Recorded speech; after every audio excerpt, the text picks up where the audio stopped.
Stay with the coachman where you belong. 6 words. That was all Oliver Kingsley gave his wife of 6 years, spoken quietly in front of every servant, every guest, every soul who mattered before pointing her toward the door. Sophia Sinclair removed her wedding ring without a single tear. She placed it on the table between them, and she left. 3 years later, the most powerful woman in England wasn't Oliver's new wife. It was the woman he threw away. If you've ever been told you were too much, you already know how this ends. Stay with us and subscribe. You've earned this story. England had a particular way of destroying women quietly. Not with fire, not with fury. With politeness, with the careful, measured language of propriety, delivered in drawing rooms, where the drapes were always drawn against anything too bright or too honest or too alive. Sophia Sinclair had known this since she was 17 years old. She had watched it happen to other women. She had told herself with the confidence of someone who has not yet been tested that she would not let it happen to her. She had been wrong about that.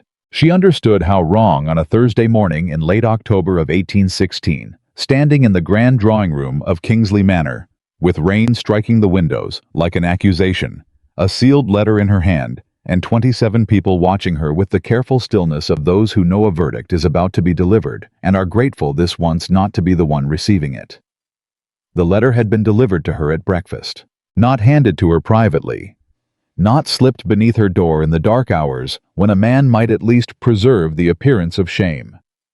Delivered to her at the breakfast table by their own butler, Thomas, a man who had served the Kingsley household for 30 years, who kept his eyes fixed on the floorboards as he placed the sealed envelope beside her teacup, with the specific practiced blankness of a person delivering something he wishes he did not have to deliver. Sophia had recognized Oliver's handwriting immediately. His script was distinctive, formal, precise, the penmanship of a man who had been taught that how a thing appeared was more important than what it contained. She did not open it at the table. She folded it, placed it in the pocket of her dress, excused herself with the composure of a woman who has learned through long practice to feel her devastation in private, and read it standing in the upstairs hallway beside the portrait of Oliver's grandmother, a woman with sharp, intelligent eyes and a set to her jaw that suggested she had spent her entire life biting back things she was not permitted to say. The letter was 7 sentences long. Sophia, it has become clear that our present arrangement does not serve the interests of this household or this family's standing in the county. Your continued presence at Kingsley Manor invites speculation and disrupts the harmony that is essential to our reputation. I have made arrangements for you at Ashcombe Estate, which will provide suitable accommodation. I believe some time apart will allow you to reflect on what is required of a wife in your position. This is not a permanent arrangement, but it is a necessary one. I trust you will conduct yourself accordingly. Okay. She read it twice. Not because she had failed to understand it the first time, because she wanted to be certain she had understood it exactly. Then she folded it, tucked it back into her pocket, and stood for a moment in the hallway, with her hand pressed flat against the wall, and her eyes closed, and her breath moving in and out in the deliberate, disciplined way of a woman telling herself, commanding herself not to come apart in a corridor where anyone might walk past. 1 breath. 2. 3. Then she straightened, opened her eyes, and walked downstairs. Oliver was already in the drawing room. He stood near the fireplace, broad-shouldered, dark-haired, still the most striking man she had ever seen wearing his authority. The way he wore everything as though it had always been his, and the question of whether he deserved it had simply never occurred to him. He was 35 years old, and he looked like a man who had made a decision and was waiting with controlled impatience for the practical business of executing it to be completed. His mother stood to his right. Margaret Kingsley was 61 years old and had the posture of a woman who has never once in 6 decades doubted that the room belonged to her. She had not liked Sophia from the first evening Oliver had brought her home, not because Sophia had done anything wrong at that dinner, but because Sophia had done something Margaret considered far more dangerous than wrong. She had at the dinner table offered a quiet, reasoned correction to the estate steward's assessment of the northern fields. She had been right. The steward had acknowledged it. And Margaret had looked at her son's new wife across the candlelight, and understood with the cold clarity of a woman who has protected a family name for 30 years exactly what kind of woman this was. She had spent the 6 years since making certain that everyone else understood it too. Reginald Oliver's cousin, a pleasant, anxious man of 40, who sweated visibly when uncomfortable and was deeply uncomfortable, now stood near the window with a handkerchief he was not quite using. 3 members of the county's most prominent families occupied the settees. Servants stood against the walls with the miserable stillness of people who would very much like to be elsewhere and have not been given permission to go. Everyone looked at Sophia when she entered. Then everyone looked at the floor. Oliver turned from the fireplace. Sophia. Oliver. I assume you've read my letter. I have. The room held its breath. Then you understand what I'm asking. She reached into her pocket, removed the letter, placed it on the small table beside the settee, not slammed, not dropped, set down with a precision that communicated everything the gesture needed to say. I understand what you've written. Her voice was steady. The steadiness cost her more than anyone in the room would ever know. What I'm less certain of is whether you understand what you're doing. Margaret made a small sound from across the room. A breath. A warning. Oliver's jaw tightened barely. Enough. This is not a conversation I'm inviting, Sophia. No, it rarely is. The household has lost its balance. The family name has suffered because of your choices. Which choices specifically? He blinked. He had not expected the question, had expected tears or silence, or the particular pleading he had perhaps unconsciously prepared himself to resist. Your interference in estate matters that were not your concern. Your public disagreements with decisions made by this family. He paused, selected the word with care. Your unwillingness to occupy the role that this marriage requires of you. You mean my unwillingness to be silent? I mean your unwillingness to be appropriate. From the corner of the room, Margaret's voice arrived like a closing door. Oliver, this is precisely the behavior we have been discussing. You see it even now. Sophia looked at her mother-in-law. For 6 years, she had managed. This woman managed her disapproval, managed her commentary, managed the small, precise cruelties delivered in the language of concern. She looked at Margaret Kingsley now with the eyes of a woman who has just read 7 sentences that have clarified everything, and she felt something release in her chest. Not anger. Something colder and more final than anger. Thank you, Margaret, Sophia said quietly, for making the source of this decision so clear.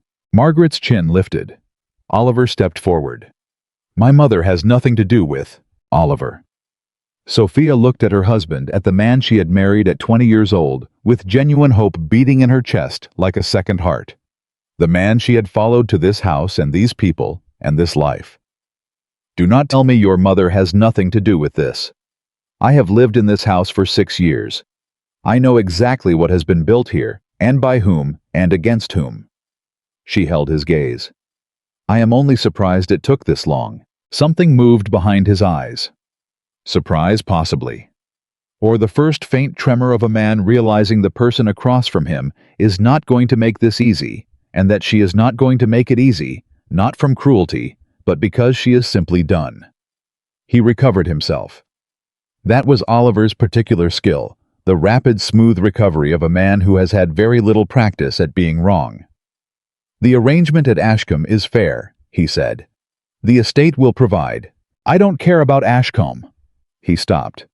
What I care about, Sophia said, and her voice was quiet now, genuinely quiet. Not managed, but real, the voice of a woman speaking from the floor of herself, from the place where the truth lives, when everything else has been stripped away. Is that you are standing in front of me after 6 years of marriage, and you still believe the problem is that I don't understand my place. The room was absolutely still. She removed her wedding ring, not dramatically, not with theater.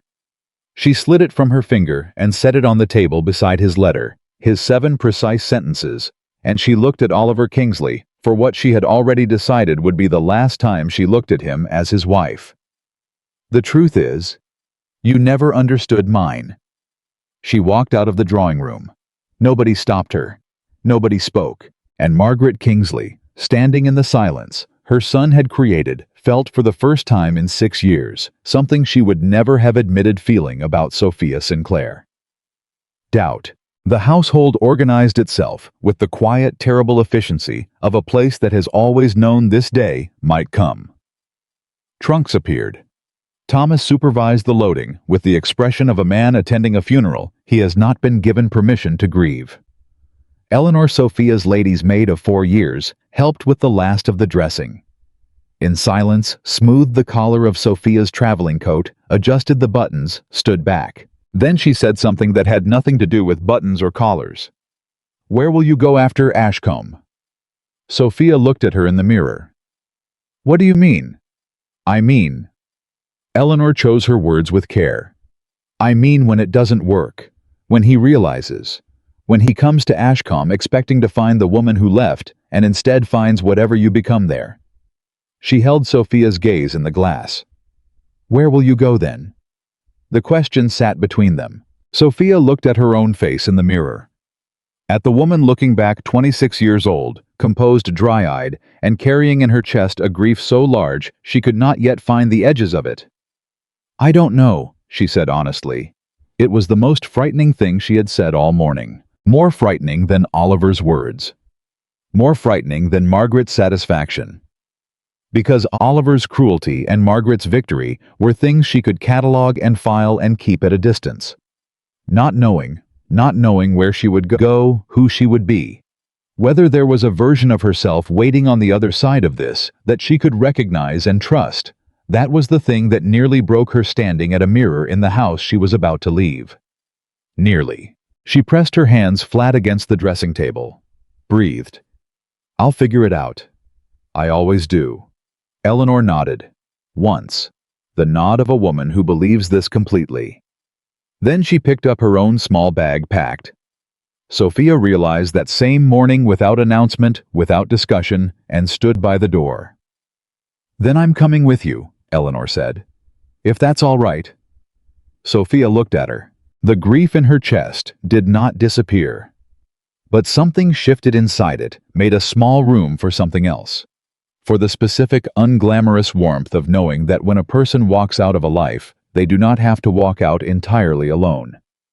"It's all right," Sophia said. The carriage was waiting. Briggs, heavy-set, tobacco-scented, with the careful, respectful eyes of someone who sees more than he says, held the door. "Ma'am." "Thank you, Briggs." She stepped inside. The door closed.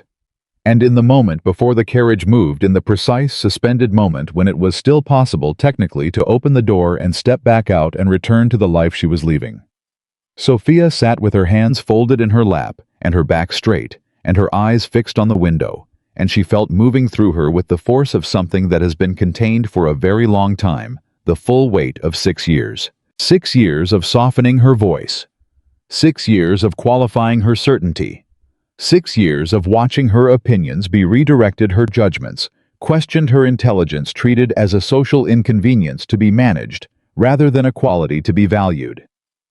6 years of lying awake in the dark, telling herself that tomorrow or next month or next year, Oliver would finally see her, not through her, not past her, but her, and that when he did, it would have been worth the waiting. 6 years. And what she had gotten was 7 sentences and a carriage to an estate she had never seen. The carriage moved. Sophia did not look back at Kingsley Manor, not because she wasn't tempted, but because she had made a decision in the space of 3 breaths, in an upstairs hallway, that she was going to spend the rest of her life moving towards something rather than looking back at what she'd lost. She did not know yet what she was moving toward. She did not know what Ashcombe was or what it would require of her, or whether she had what it would take. What she knew was, this Oliver Kingsley had sent her away, believing that distance would diminish her. He had not considered, had not been capable of considering, in the particular blindness of a man who has never had to imagine what someone else might be capable of. That distance for Sophia was not punishment. It was space. And space was exactly what she needed. Ashcombe Estate materialized 2 days later out of the grey countryside of the North Old Stone Goodbones, and the particular exhausted beauty of a place that had been magnificent once and had been waiting with the patient endurance of stone for someone to remember that. Mr. Pierce, the estate steward, met the carriage with a ledger under his arm, and the expression of a man who has been told a difficult wife is coming to be managed quietly, and has prepared himself accordingly. I was not prepared for what stepped out of the carriage. Mr. Pierce. Lady Kingsley, we were informed of your arrival. The East Wing has been prepared. I'll need the accounts. Sophia looked at the house, then at the fields, then back at him with the direct assessing gaze of someone making calculations in real time. All of them. Current ledgers and everything you have going back 10 years. Pierce blinked. The accounts. And the tenant agreements, the farming contracts. A full list of the workers currently employed, and the status of their wages. She looked at him steadily. Is there a problem? I know, ma'am, no problem. Good. She moved toward this house. I'll want everything on the desk in the East office by this evening. We'll begin review tonight. Pierce turned to watch her go. Then he looked at Eleanor, who had descended from the carriage and was directing the luggage with the efficient authority of a woman who has managed complicated situations before. Is she always like this? He asked. Eleanor looked at him. No. She's usually more thorough. She followed Sophia inside. Pierce stood alone in the drive for a long moment, holding his ledger, revising everything he had assumed about the next several months. Then he went to find the accounts. Sophia did not sleep that first night. She sat at the estate desk until the candle burned to nothing, and the early gray of morning replaced it with ledgers spread around her, and a pen that had been moving for hours, and a mind that had not stopped. Not because she was afraid to stop, but because stopping meant sitting with the full dimensions of what had happened, and she was not ready for that. Not yet. Not until she understood what she was working with. Not until she could see clearly the shape of the problem in front of her. And there was a very large problem in front of her. Ashcomb's accounts were a catastrophe. Not from negligence exactly. Pierce was a careful man, meticulous in his record-keeping. The catastrophe was structural. 11 years of compounding bad decisions, outdated tenant agreements that no one had revisited, farming contracts that had not been renegotiated since the previous decade. Supplier arrangements that were bleeding the estate at margins that should have been corrected years ago. The Northfield drainage had been identified as a critical problem in writing in the ledgers by Pierce himself no fewer than 6 times in 8 years. No one had fixed it, because fixing it required someone with authority making a decision and following through. And for 11 years, the people with authority had looked at Ashcombe and seen a secondary property, a holding, a place to be managed from a distance, not a living thing requiring actual attention. Sophia set down her pen at 3 in the morning and pressed her hands flat against the desk and stared at the column of numbers in front of her. Oliver had sent her here believing the failing estate would humble her. He had sent her to a place that needed exactly what she was. She didn't know whether to laugh or weep. She did neither.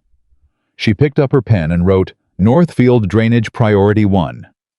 Tenant agreements full review begin immediately. Supplier contracts renegotiate start with grain. Then she kept going, because the estate was waiting.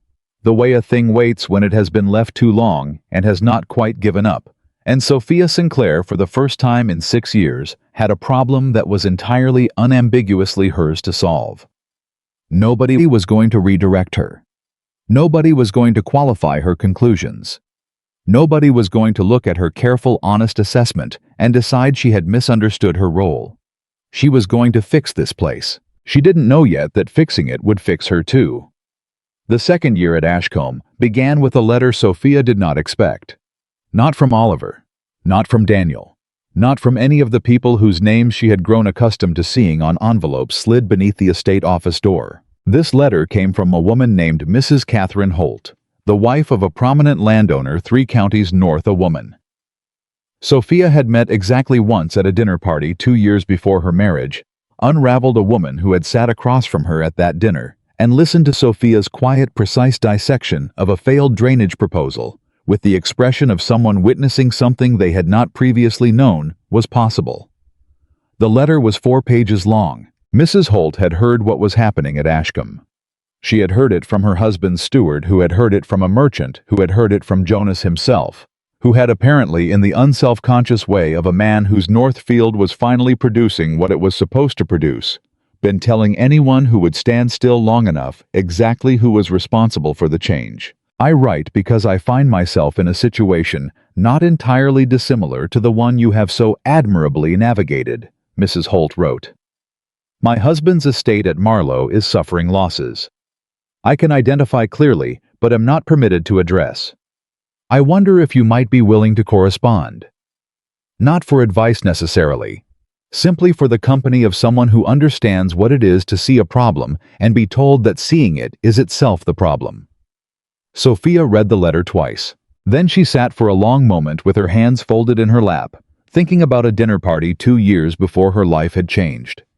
Thinking about a woman across a table who had listened with the hungry attention of someone starving for exactly this kind of conversation. She wrote back that same afternoon. 4 pages of her own detailed and warm and direct, and at the end of it she wrote, "Come to Ashcombe when you can manage it. Bring the Marlowe accounts. 2 sets of eyes are better than one, and I find I have grown quite comfortable with problems other people have decided are unsolvable." Mrs. Holt arrived 6 weeks later. She was a compact, sharp-featured woman of 40 who moved through Ashcombe's front hall with the brisk efficiency of someone who has been waiting a long time to be somewhere she is actually useful, and within the first hour she and Sophia were seated at the estate desk with the Marlowe ledgers spread between them and the tea growing cold because neither of them had remembered to drink it. Here, Sophia pointed to a line in the accounts without preamble. This supplier contract. It's been renewed at the same rate for 9 years. My husband's steward insists it's a fair rate. It was a fair rate 9 years ago. Sophia pulled out a second ledger, Ashcombe's own dog-eared, and annotated in her handwriting. Look at what the same goods are trading for in the county markets. You're paying 30% above current value, and you've been doing it for years. Mrs. Holt stared at the numbers. A silence settled, the specific silence of someone absorbing information that is both clarifying and enraging. 30%. At minimum. For 9 years. Give or take. Mrs. Holt sat back in her chair and pressed her fingers against her mouth, and the expression on her face was one Sophia recognized intimately. The expression of a woman who has known something was wrong, has said so repeatedly, has been told repeatedly that she was mistaken, and has just discovered that she was right all along, and the cost of other people's certainty about her wrongness has been paid in real money for nearly a decade. What do I do? You renegotiate. Sophia was already writing. I'll show you how I structured the Greer contract. The principles are the same. The supplier will push back, they always do, but the numbers are on your side, and if you present them clearly enough, he won't have a position to stand on. They worked for 3 days. By the time Mrs. Holt's carriage left Ashcombe, she had a renegotiation strategy, a revised tenancy framework, and the particular expression of a woman who has been given not just answers, but tools. The difference between being handed a fish and being shown carefully and specifically how to read the water. Sophia stood in the drive and watched the carriage until it disappeared around the bend in the road. Then she went back inside and went back to work. But something had shifted in her understanding of what she was doing at Ashcombe. She had arrived here believing she was building a refuge, a place to survive. She was beginning to understand it was something else entirely. It was a proof. Not for Oliver. Not for his mother, or his county, or his carefully maintained reputation. For every woman who had ever been told that the thing she was best at was inconvenient. She was building the proof that they had been lied to, and she intended to make it undeniable. The spring of the second year brought 3 things Sophia had not anticipated. The first was Jonas appearing at the estate office door one morning with his hat in his hands and a look of careful pride that he was doing his best to keep from becoming obvious. Westfield numbers came in. Sophia looked up from the correspondence she was drafting. And 42% above last year. She put down her pen. 42% was not a modest improvement. 42% was the difference between an estate dying slowly and one that had a genuine future. 42% was what happened when 12 years of neglect were replaced by 2 years of actual attention. Jonas. Ma'am. That is extraordinary work. He turned his hat in his hands once, twice. His jaw worked with the effort of a man who has not been told his work is extraordinary in a very long time and doesn't quite know what to do with it. "Reckon we all worked at it," he managed finally.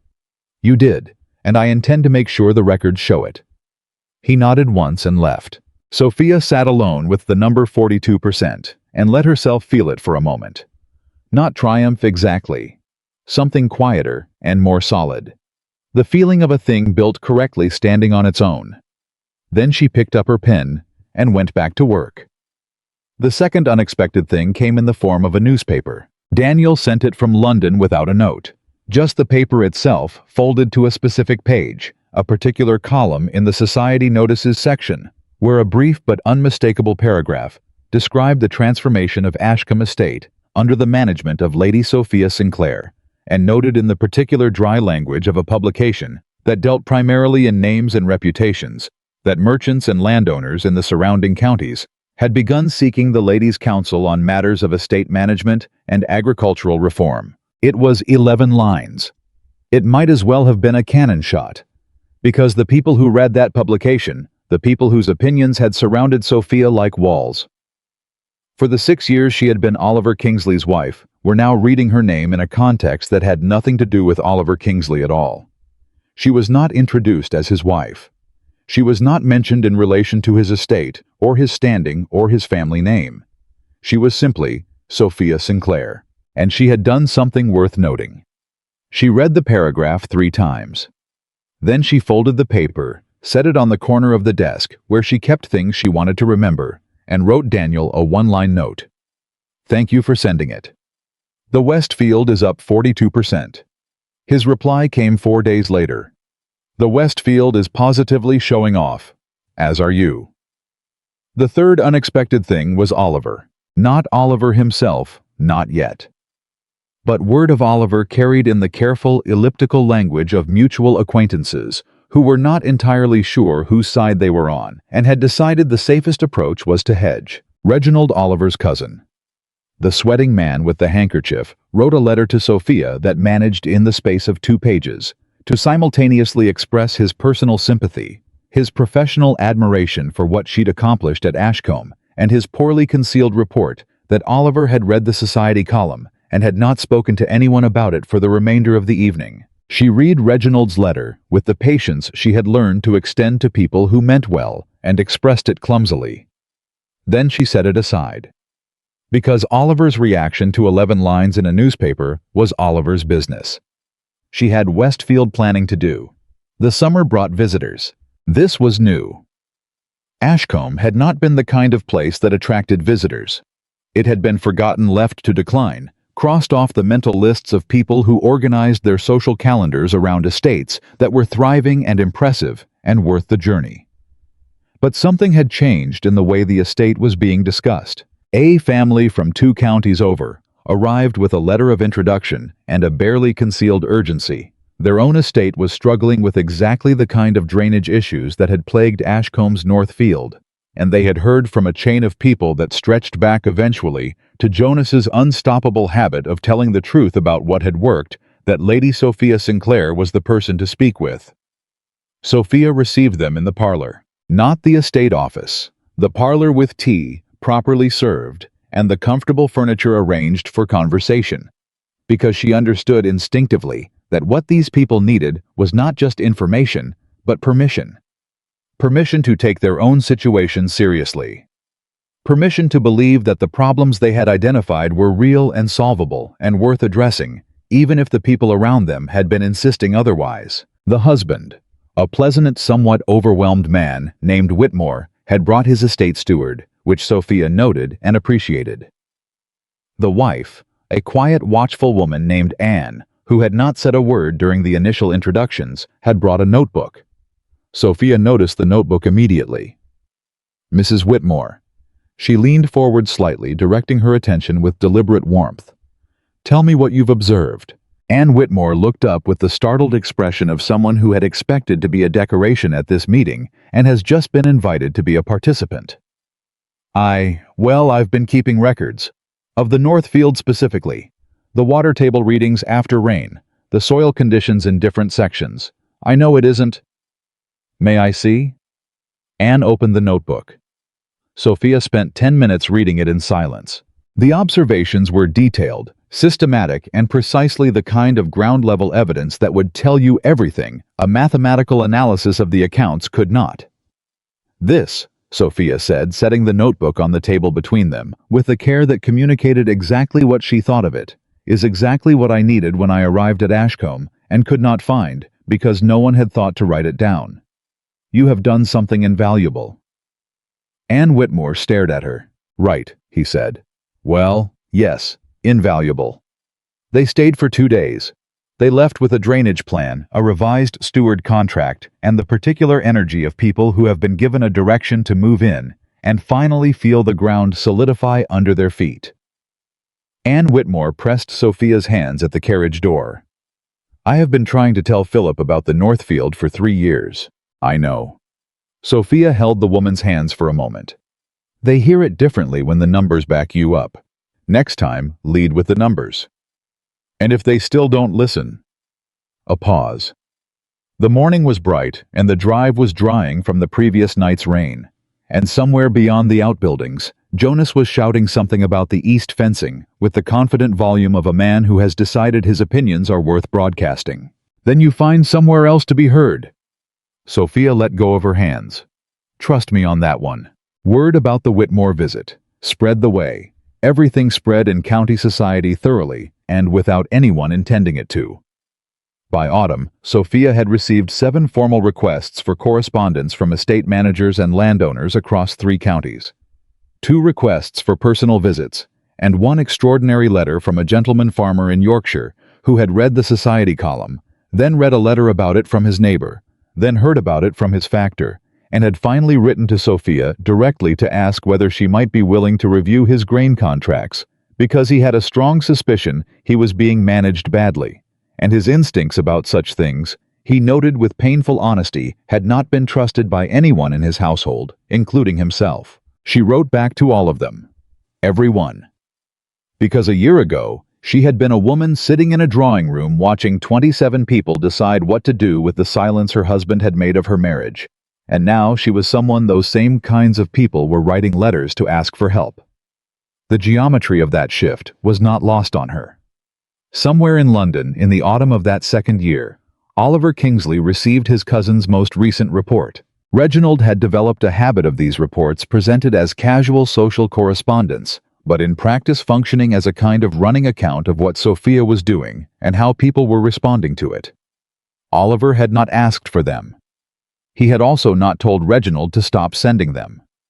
He read this one standing at his library window, with the particular stillness of a man who is trying to process information that keeps arriving in a form he didn't prepare himself for. The estate is thriving. She's up 42% in the Westfield alone. Merchants are talking about her. Landowners from 3 counties are asking for her counsel. Daniel Wentworth visits regularly. She looks well. Oliver, I say this not to wound you, but because I think you should know it. She looks like a woman who has found her place in the world. Oliver set the letter on the window ledge. He looked at the city below him, the organized, ordered, prestigious world he had spent his entire life maintaining, and he felt for the first time with real clarity the specific shape of what he had done. He had not sent away a woman who was struggling. He had sent away a woman who was waiting for room to run. And she was running. Margaret Kingsley appeared in the library doorway without knocking. She had never knocked in her own son's home, and saw no reason to start. You've had another letter from Reginald. Yes. And? Oliver looked at his mother with the careful expression of a man who is doing a great deal of thinking that he is not yet prepared to share. She's doing well. Margaret settled into the chair nearest the fireplace with the composed satisfaction of a woman who believes the current arrangement is working exactly as it should. Then she's found her feet. That's good. A quiet life in the country will suit her. A pause. I don't think, Oliver said slowly, that what she's building at Ashcombe qualifies as a quiet life in the country. Oliver. Reginald says merchants from 3 counties are seeking her counsel. Margaret's expression adjusted slightly, precisely the specific adjustment of a woman who has maintained a position for a long time and has just detected a fissure. Reginald exaggerates. He's many things. An exaggerator isn't one of them. Oliver looked back at the window. She reorganized an estate that was dying and turned it profitable in a year. She's corresponding with landowners and estate managers across the region. There's a paragraph about her in the society column. Silence. She is managing a small rural property, Margaret said carefully. It is hardly, Mother. He turned from the window. What did we tell her? What did I tell her? That her opinions disrupted the household. That her involvement in estate matters was inappropriate. That a wife in her position should understand what was required of her. Margaret said nothing. She understood it perfectly well. She simply declined to limit herself to it. He looked at his mother, and something moved in his expression, something complicated and not entirely comfortable. And apparently she was right too. The silence that followed was of a different quality than the silences before it. Because for the first time since Sophia had walked out of Kingsley Manor's drawing room, Oliver Kingsley was beginning to do something that was very difficult for men like him. I was beginning to wonder if he had been wrong. The winter of the second year brought Sophia something she had not experienced in a very long time. Stillness. Not the forced stillness of a woman containing herself in a drawing room, restraining her opinions, smoothing her expression into shapes that would not offend anyone who had already decided she was too much. Real stillness. The earned stillness of a person who has worked hard and knows it, and allows herself in the cold quiet of a winter evening to simply sit without needing to be anything, or prove anything, or manage anyone's perception of her. She sat by the fire in the estate parlor with a book she was barely reading, and a glass of wine she was slowly appreciating, and the comfortable awareness that the house around her was hers, not in the legal sense, not in the way Oliver technically still owned it, but in the way that a place becomes yours when you have poured your attention and your intelligence and your hours into making it whole again. Eleanor had stayed with her. This still surprised Sophia sometimes, that her lady's maid had chosen when given the option at Kingsley Manor to follow her, rather than remain in the comfort of a well-established household. Eleanor had simply appeared at the carriage the morning of Sophia's departure with her own small trunk and an expression that discouraged argument. Eleanor appeared in the parlor doorway now, with the look of someone delivering news she has already decided is interesting. Mrs. Whitmore sent a package. Anne. There's a note with it. Eleanor held it out. And the package appears to be, I think it might be ledgers. Sophia set down her wine.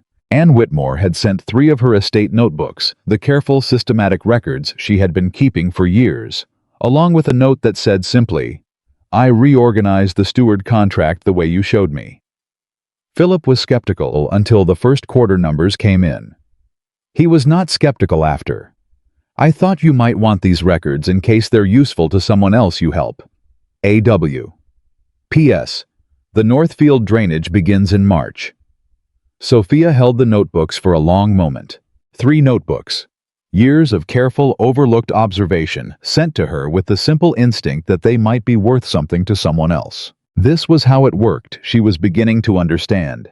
Not in grand gestures, not in dramatic reversals, in notebooks sent by carriage, in letters exchanged across counties, in women finding each other across the distances that had been built to keep them apart, and passing between them the specific practical knowledge that changed what was possible. She had arrived at Ashcombe, believing she was alone. She was learning she had never been as alone as she'd been made to feel. Daniel's visit in December confirmed something she had begun to suspect. He arrived with his usual easy manner and his practical boots, and this time a look in his eyes that suggested he was carrying information he wasn't certain how to introduce. They were 2 days into the visit before he found the moment. They were walking the East Field, now fully recovered, and producing the evidence of 2 years of sustained attention, visible in the very quality of the soil. And Daniel stopped and looked at her with the directness that she had always valued in him. Oliver came to see me last week. Sophia kept walking. Did he? He wanted to talk about Ashcombe. About the estate. About you. Daniel fell back into step beside her. He asked how you were, what you were doing, whether you were his word happy. She was quiet for a moment. The field stretched around them, cold and well-tended and real. "What did you tell him?" "The truth." Daniel looked at her sideways. "That you were more than happy. That you were becoming someone remarkable. That Ashcombe was thriving, and so were you. And that the intelligence and capability he had apparently found so inconvenient at Kingsley Manor were, as it turns out, the very things building something worth respecting." A long pause. "How did he respond?" Daniel considered. "He looked like a man standing in front of something he'd been told was a wall, and has just discovered is actually a door. A beat. And he doesn't quite know if he's allowed to open it." Sophia stopped walking. She looked at the east field, at the evidence around her of 2 years of work, not because someone had required it of her, not to prove anything to anyone, not even in the end, for the satisfaction of being right, but because it had needed doing, and she was the one who could do it, and that she had come to understand was reason enough. "Whatever Oliver is beginning to understand," she said at last, her voice even and quiet, "is something he needs to arrive at on his own. I know. I will not walk back into that drawing room and make it easier for him.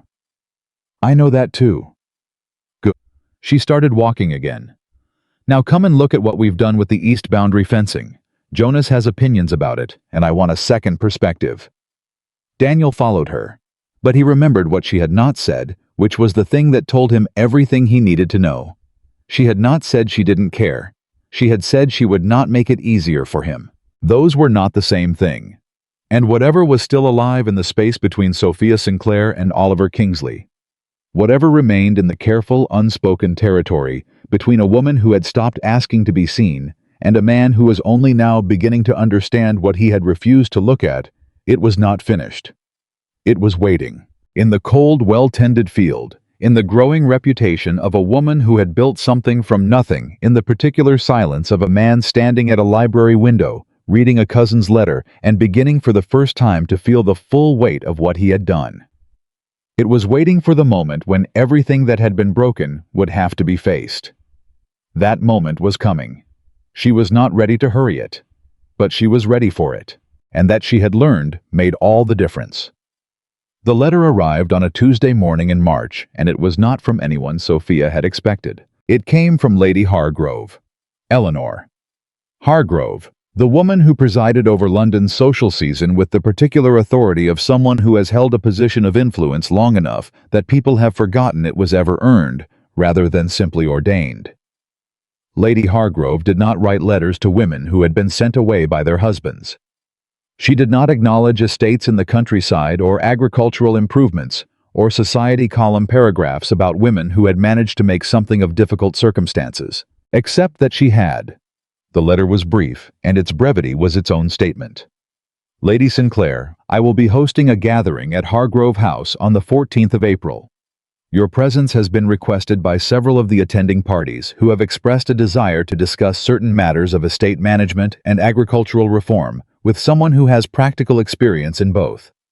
I hope you will be able to attend. E. Hargrove." Sophia read it, standing at the estate office desk, still in the coat she had worn to walk the morning fields with Jonas. Eleanor, her lady's maid, had brought the post in, and now stood in the doorway with the particular expression of a woman who has already assessed the situation and is waiting to see whether her assessment matches the one being reached in real time. "Lady Hargrove," Eleanor said.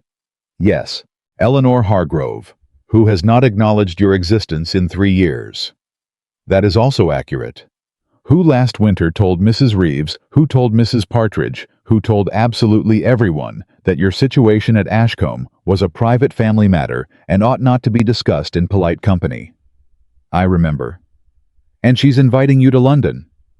Sophia set the letter on the desk. "She's inviting Sophia Sinclair, the woman who restored Ashcombe, to London." She looked up. "It is a meaningfully different invitation than the one she might have sent 2 years ago." Eleanor let that sit for exactly 2 seconds. "So we're going. The preparation for London took 2 weeks, and in those 2 weeks, Sophia learned something important about herself, that she was not nervous in the way she would once have been nervous.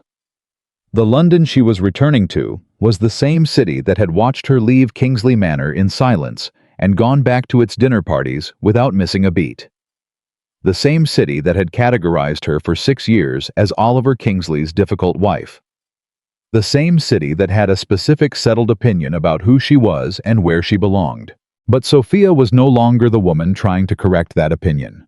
She was the woman who had stopped needing to. The distinction changed everything about how she packed, how she planned, how she felt, standing at Ashcombe's front door on the morning of departure, looking back at the house at the repaired stone, the ordered grounds, the evidence everywhere of 2 years of sustained intelligent work and feeling rising in her chest. Not the anxious hope of someone trying to make an impression, but the settled certainty of someone who has already made one. Jonas stood near the carriage. He had come to see her off, which he had not announced in advance, and which he delivered with the careful nonchalance of a man who would deny being sentimental about anything under any circumstances. "Mind they don't take you for soft," he said, handing her traveling bag to Briggs with the ease of a man who has decided this is his role. London people have a habit of that, seeing what they expect to see. They're going to see the Ashcombe numbers. Sophia looked at him steadily. Those speak for themselves. Something moved in Jonas's weathered face. Pride most likely, though he would have called it something more practical if asked. "Reckon they do," he allowed. "Reckon they do." She stepped into the carriage. She arrived at the London house Daniel had arranged for her. He had insisted in the warm but firm manner he had developed for occasions when Sophia attempted to resist his help and spent the first evening reviewing her papers and drinking tea, and not for once thinking about Oliver. She was thinking about the 14 people Lady Hargrove had indicated would be present at the gathering. She was thinking about what they needed to hear and how to help them hear it. She was thinking about Anne Whitmore's notebooks sitting on the shelf in her estate office, and the women in households across England who were keeping their own careful observations and being told those observations didn't matter. She slept well, which surprised her. Hargrove House on the 14th of April was exactly what Sophia expected, and nothing like what the old Sophia, the Sophia of 6 years ago, arriving at London gatherings with hope, tight in her chest, and Oliver's reputation wrapped around her like borrowed clothes would have walked into. The rooms were full, not just with the people Lady Hargrove had mentioned, but with everyone those people had apparently decided to bring, and everyone who had heard the gathering was happening, and found a reason to be included, and a substantial number of people who were present simply because London's social organism had registered that something worth witnessing was occurring and had generated attendance accordingly. Sophia walked in with Eleanor 2 steps behind her, and Daniel appearing at her side within the first 30 seconds, with the reliability of a man who has positioned himself specifically for this moment. Sophia. Daniel. She looked at the room, assessed it. You didn't mention it would be quite this many people. I may have underestimated the interest. By approximately 50 people. The Whitmore story has gotten around. He kept his voice low, warm, matter-of-fact. And the society column piece. And apparently Jonas has been talking to every merchant and factor in 3 counties, which I feel I should have predicted that. Sophia looked at the room again. People were watching her. Not the way they had watched her in drawing rooms during her marriage. Not with the assessing, vaguely suspicious attention of people monitoring an irregularity. They were watching her with a different quality entirely. Curiosity. Genuine curiosity. The attention of people who have heard something that interested them and are now trying to reconcile the thing they heard with the actual woman standing in front of them. She recognized several faces. Lord Ashton, a landowner of significant standing, whose estate she knew had been struggling for years with exactly the kind of drainage mismanagement she had addressed at Ashcombe. He caught her eye and gave a nod that was more than courtesy. Mrs. Price, a widow of considerable means, who had been managing her late husband's properties for 4 years and had, according to Daniel, been conducting that management with intelligence and precision and almost total invisibility, because society had not developed a way to discuss a woman doing it well. And in the far corner of the room, partially obscured by other people and by the specific stillness of a man who has positioned himself to observe without being immediately noticed, Oliver. Sophia saw him in the same moment he saw her. The room did not stop. The conversations continued around them. The candles burned. Someone across the room said something that produced laughter. All of it continued exactly as it had been continuing, and between Sophia and Oliver, across the width of Lady Hargrove's drawing room. Something passed that had no name in any of the languages of polite society. Recognition. Not of each other. They had always recognized each other. Recognition of something changed. Something irreversible. He looked older. Not badly older. Oliver Kingsley at 37 was still a striking man, still carried himself with the ease of someone who has always had room in the world. But there was something different in the set of his face, something that had not been there the last time she had looked at him across a room. He looked like a man who was not entirely comfortable inside his own certainty anymore. She held his gaze for exactly the right amount of time, not fleeing it, not extending it into something it wasn't, and then she turned to answer something. Lord Ashton had moved forward to ask her, and she gave him her full attention because that was what the moment required. Lady Hargrove appeared at her shoulder 20 minutes later with the composed authority of a woman who has been managing rooms full of complicated people for 40 years and finds it no more difficult than breathing. "Lady Sinclair, I'm glad you came. Thank you for the invitation." Sophia turned to face her fully. "I confess I was somewhat surprised to receive it. Were you?" Lady Hargrove's eyes were sharp and old, and missed very little. "I will tell you plainly, because I find plain speaking more efficient at my age. I was not certain when the column appeared, whether it was exaggeration. We have all read exaggerated accounts of things that turned out to be modest accomplishments dressed in impressive language. And now I have spoken to Mr. Greer, who signed your revised contract and considers it the most straightforward agreement he's dealt with in a decade. I have spoken to the Whitmore steward, who restructured his contracts based on your guidance and increased the estate's quarterly returns by 23%. I have read your correspondence with the Yorkshire farmer, which he showed me with the puzzled pride of a man who has done what was suggested and cannot quite believe how well it worked." Lady Hargrove looked at her steadily. "This is not exaggeration.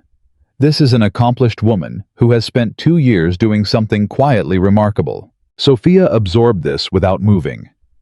"I appreciate you saying so. I am saying it because it is true." Lady Hargrove's gaze moved briefly to the corner of the room where Oliver stood. "And because some things, when they are true, ought to be said loudly enough that no one can pretend not to have heard them."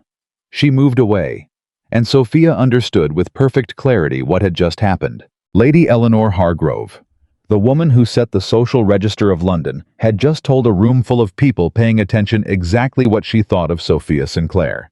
Not Oliver Kingsley's wife, Sophia Sinclair. The conversations that followed were not what the old Sophia would have expected from London gatherings, which had always felt to her like elaborate performances in which everyone knew their lines and deviated from them at social peril. These conversations had the texture of real exchange people, asking real questions, listening to real answers, following up with the specific curiosity of those who are not performing interest, but actually feeling it. Lord Ashton had specific questions about the drainage modifications, and took notes, which was not something London gentlemen typically did at social gatherings, and which several people nearby observed with the fascinated attention of those watching a norm being renegotiated in real time. Mrs. Price pulled Sophia aside near the refreshment table and spoke to her in the direct, economical manner of a woman who has learned to use her limited allocated time efficiently. "I have been told I am managing my late husband's properties adequately, by 4 separate advisors, all of whom are being paid from the estate accounts." Her voice was even and dry. "Adequately means they haven't looked closely enough to find where I've actually been getting results, or they've looked and don't want to acknowledge it, because acknowledging it would raise questions about what they've been doing." "What kind of results?" 14% improvement in the South property yields over 3 years. Tenant retention at 90% when the county average is closer to 60. And a revised supplier framework that I constructed myself at night after the advisors had gone home because they kept telling me I didn't need to understand the details. Sophia looked at this woman, at the contained fury and intelligence in her face, at the years of careful, invisible work banked behind her eyes, and felt something both like recognition and like rage on her behalf. "May I come and see the South property?" Mrs. Price went very still. You would come to see it. I would come to see it, review what you've built, and tell you exactly what I see. No management of expectations. No adequate. What's there? A long pause. Yes? Mrs. Price said. I would like that very much. It was an hour later, during a lull in this conversation. The kind of natural pause that falls over social gatherings, when people have been talking for a while and need a moment to recalibrate that. Oliver crossed the room. Sophia saw him coming. She had not been watching for him, but she had been aware of him the way you are aware of weather moving across the sky without focusing on it, without needing to, simply as a condition of existing in the same space. He stopped in front of her. Sophia. Oliver. She kept her voice level. Not cold, she had left coldness behind somewhere in the first winter at Ashcombe, having found it too expensive to maintain. Simply even. Measured. The voice of a woman who knows exactly where she stands. I didn't realize you'd be here this evening. I heard you were attending. A pause. I thought I wanted to... He stopped. Started again. You look well. Thank you. I've heard Reginald tells me and Daniel the things you've done at Ashcombe, the results. He paused again, and there was something unfamiliar in the pauses. A man who normally spoke with the smooth authority of someone accustomed to rooms deferring to him was finding his words with difficulty. I want you to know that I think what you've built there it's remarkable. Sophia looked at him, not with the searching, hopeful look of a woman waiting for those words to save something. She looked at him the way she looked at everything now, with the clear, direct attention of someone who sees what's in front of her and does not layer it with what she wishes were there instead. Thank you, Oliver. Is that all you have to say? What would you like me to say? He looked at her and the woman standing in Lady Hargrove's drawing room, surrounded by people who had sought her out and were comparing notes about whether to make the journey to Ashcombe, at the woman who was wearing her own authority, the way she wore her coat, with the ease of something that belongs to her, and he said quietly, I'd like to know if you're happy. The question landed between them. Sophia let it sit for a moment. I am. No performance in it, no management, simply true. I'm genuinely happy, Oliver. It surprised me how thoroughly. She met his eyes. Is that what you wanted to know? His jaw worked once. I made a mistake. Yes. Sophia. Oliver? Her voice was gentle, and the gentleness was real, not weaponized. I'm not going to stand here and tell you that what you did was unforgivable. It wasn't. I have forgiven it. But this is not the place, and I am not the woman. And right now Lord Ashton is trying to get my attention because he has questions about the northern drainage that genuinely cannot wait. So I need to... May I call it Ashcombe? She looked at him. He looked back. There was something in his face that she recognized, that Oliver Kingsley, who had spent 37 years moving through the world, with the conviction that the world would arrange itself around his judgment, was standing in front of a woman who had stopped needing his judgment to tell her what she was worth. And it was this more than anything that had broken something open in him. I was looking at her, the way a man looks at a door. He closed himself, and is only now understanding he may not be able to open. I'll think about it, Sophia said. And then she turned to Lord Ashton. The gathering became, in the weeks that followed, the thing that people in London talked about when they talked about the evening Lady Eleanor Hargrove had hosted the woman from Ashcombe. It became a reference point, a before and after marker in the social calendar, discussed and rediscussed, in the way that events are discussed when people sense, even in the moment, that something is shifting. Sophia was aware of none of it directly. She was back at Ashcombe within 4 days because the spring planting schedule did not pause for social history, and Jonas had sent 2 letters about the east boundary that suggested the situation was developing opinions of its own. But she was aware of it through the mail. The letters increased dramatically after the Hargrove gathering. Not just the careful correspondence from estate managers and landowners, though that continued and deepened. New letters now from women she had never met in households she had never visited, who had heard about the gathering from someone who had heard from someone else and had sat down to write because they needed to write to someone who might understand. A woman in Somerset, whose husband had gambled away half the estate's value and left her to manage the remainder on a budget that was a form of punishment. She was doing it. She was keeping the thing alive by sheer force of intelligence and determination, and no one around her was acknowledging that this was extraordinary. A young widow in Devonshire, 24 years old, who had inherited her father's small property and was being told by every advisor, every neighbor, every well-meaning person in her life that she needed to remarry quickly so that someone capable could take over the management. She was writing to Sophia because she was not certain she wanted to remarry and was not certain that was wrong of her. A woman of 60 in Northumberland, who had been managing her family's estate alongside her husband for 30 years, doing half the work and receiving none of the credit, who had outlived him the previous winter, and discovered that the estate's people and merchants and factors all looked at her differently now that there was no man beside her, despite the fact that she was the same person doing the same work she had always done. Sophia read every letter. She answered every one. Sometimes the answers were practical. Here is what to look for in a contract. Here is how to structure the conversation with your steward. Here is the question to ask that will tell you whether you're being managed fairly. Sometimes they were something else, not advice, not strategy, but the simple, enormous acknowledgement that what you are doing is real and what you are feeling is reasonable, and you are not wrong to know what you know. She did not think of herself as a reformer. She did not think in terms of movements or causes or the grand language of change. She thought in terms of the letters on her desk and the specific problems they contained and the specific ways she might help. But something was building.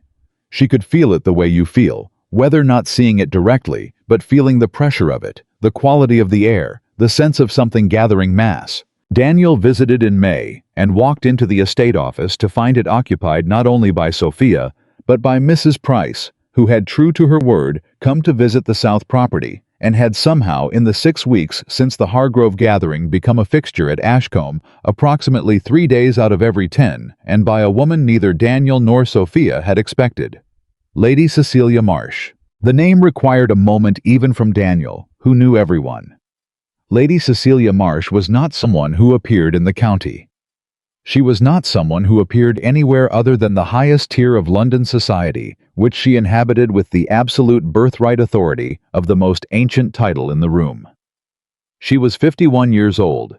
She had more money than God and most of the aristocracy, and she had the reputation of a woman whose opinions could make or unmake a person's standing in a single evening. She was sitting in Sophia's estate office, drinking tea from the good china. Eleanor had produced it immediately, with the instinct of someone who recognizes a guest of consequence, and she was reading Anne Whitmore's notebooks with the focused, unhurried attention of a woman who has decided something is worth her time and intends to give it properly.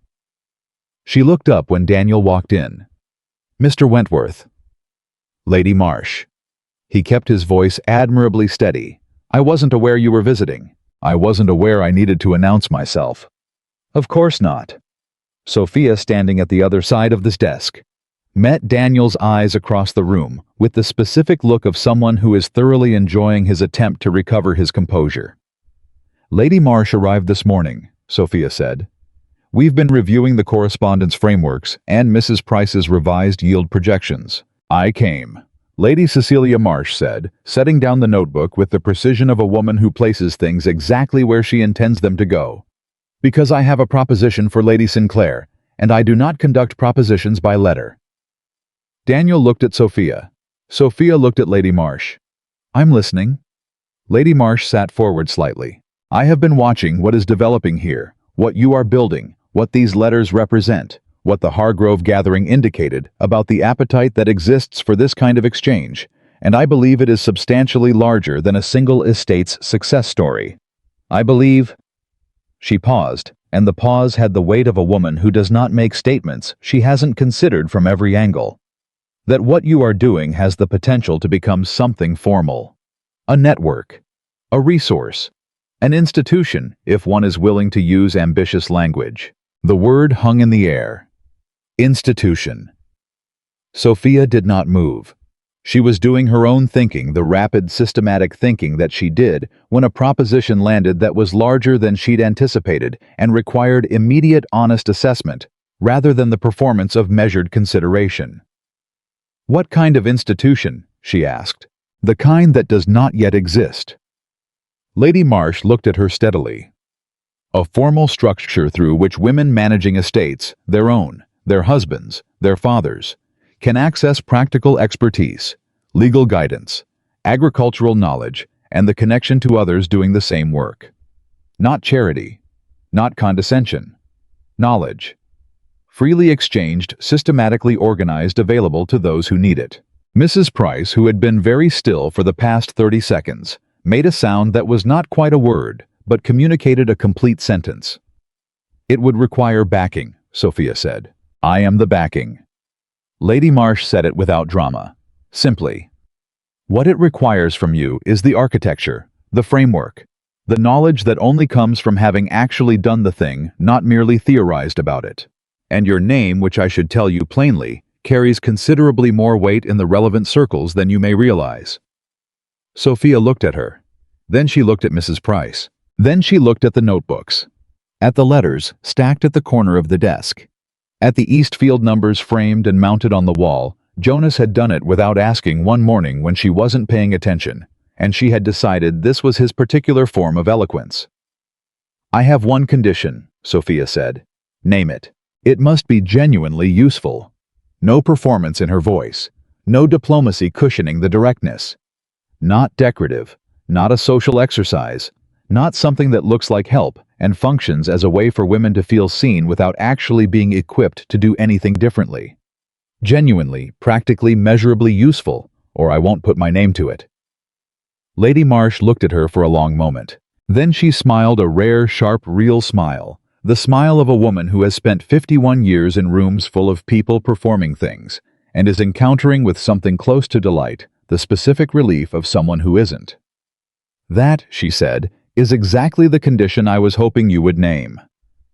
Oliver heard about Lady Marsh's visit to Ashcombe from 4 separate people within 10 days. How was in his library when the last of the 4, Reginald Faithful, and sweating slightly, arriving with the expression of a man delivering news that he knows will require processing.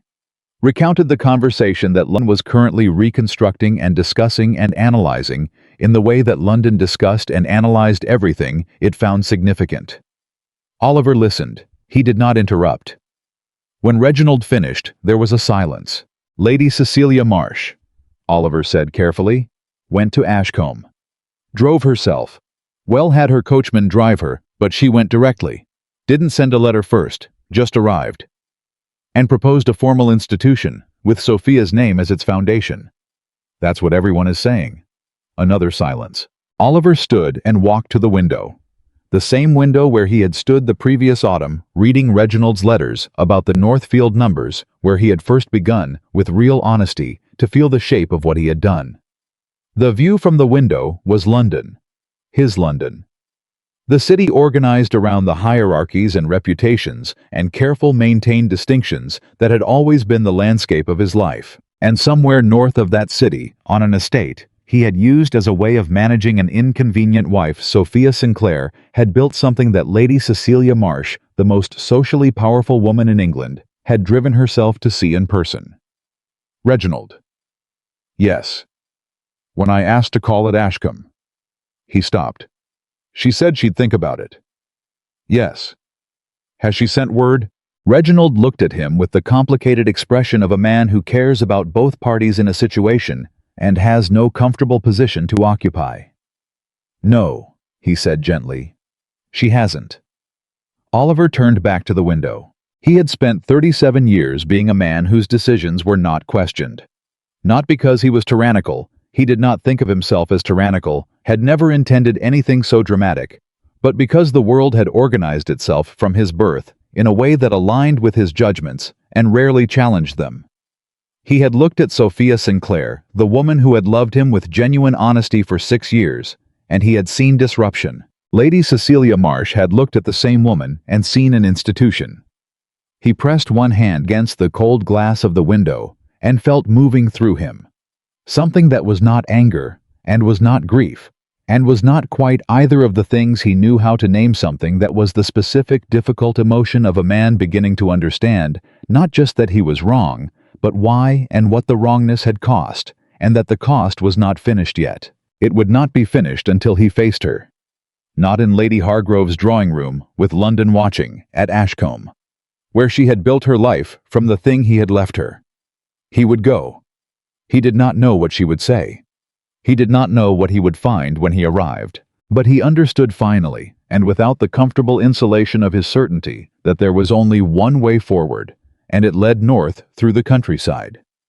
England had forgotten about to a house that now had the kind of name people drove themselves to visit. He would go. And whatever she gave him when he arrived, forgiveness, fury, or the devastating peace he had glimpsed in Lady Hargrove's drawing room, he would accept it. Because he had run out of ways to avoid the truth.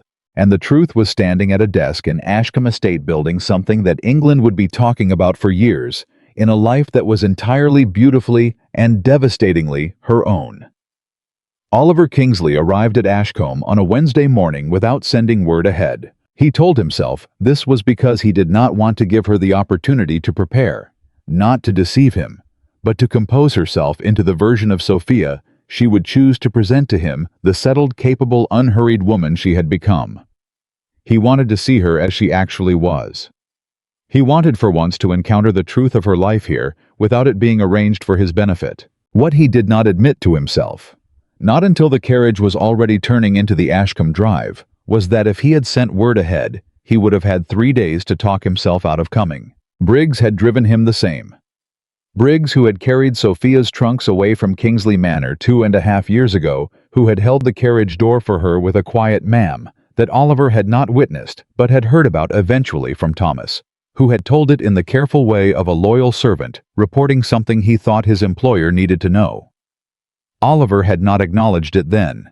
He acknowledged it now, sitting in the carriage as it moved up the Ashcombe approach, by the specific discomfort that settled in his chest every time he thought about that morning. The drive was not what he remembered. He had seen Ashcombe twice before, years ago, when it was still the kind of estate that made a person feel tired, just looking at it. The particular exhaustion of seeing potential squandered and being neither responsible for it nor positioned to fix it. What he saw now was different in a way that went beyond the repaired fencing and the organized outbuildings. It was different in the way that a living thing is different from a dying one. Something in the quality of the attention paid to every visible part of it. Sophia had said she would think about his request to visit. She had not sent word. He was here anyway. The carriage stopped. Before Briggs could descend from the box, the front door of the house opened. Not Sophia. A man weathered 50-ish with the deliberate movement of someone who works with his body for a living and has developed opinions about people who don't. He looked at the carriage, looked at Oliver when Oliver stepped down. His expression performed no particular welcome. "Reckon you're Kingsley," Jonas said. Oliver looked at him. "I am. Is Lady Sinclair at home?"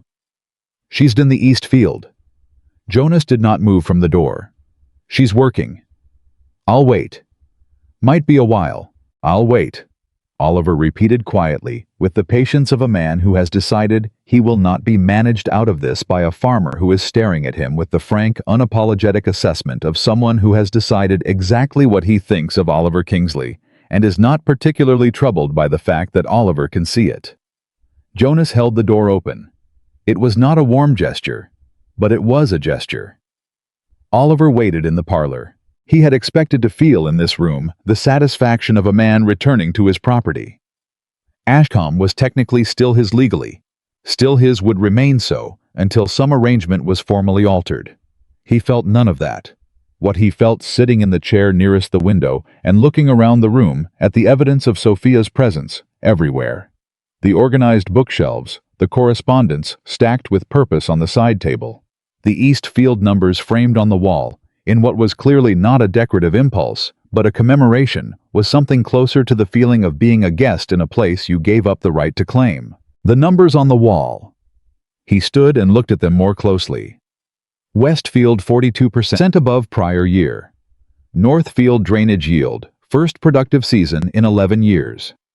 Tenant retention 100%. Not decorative. Evidence.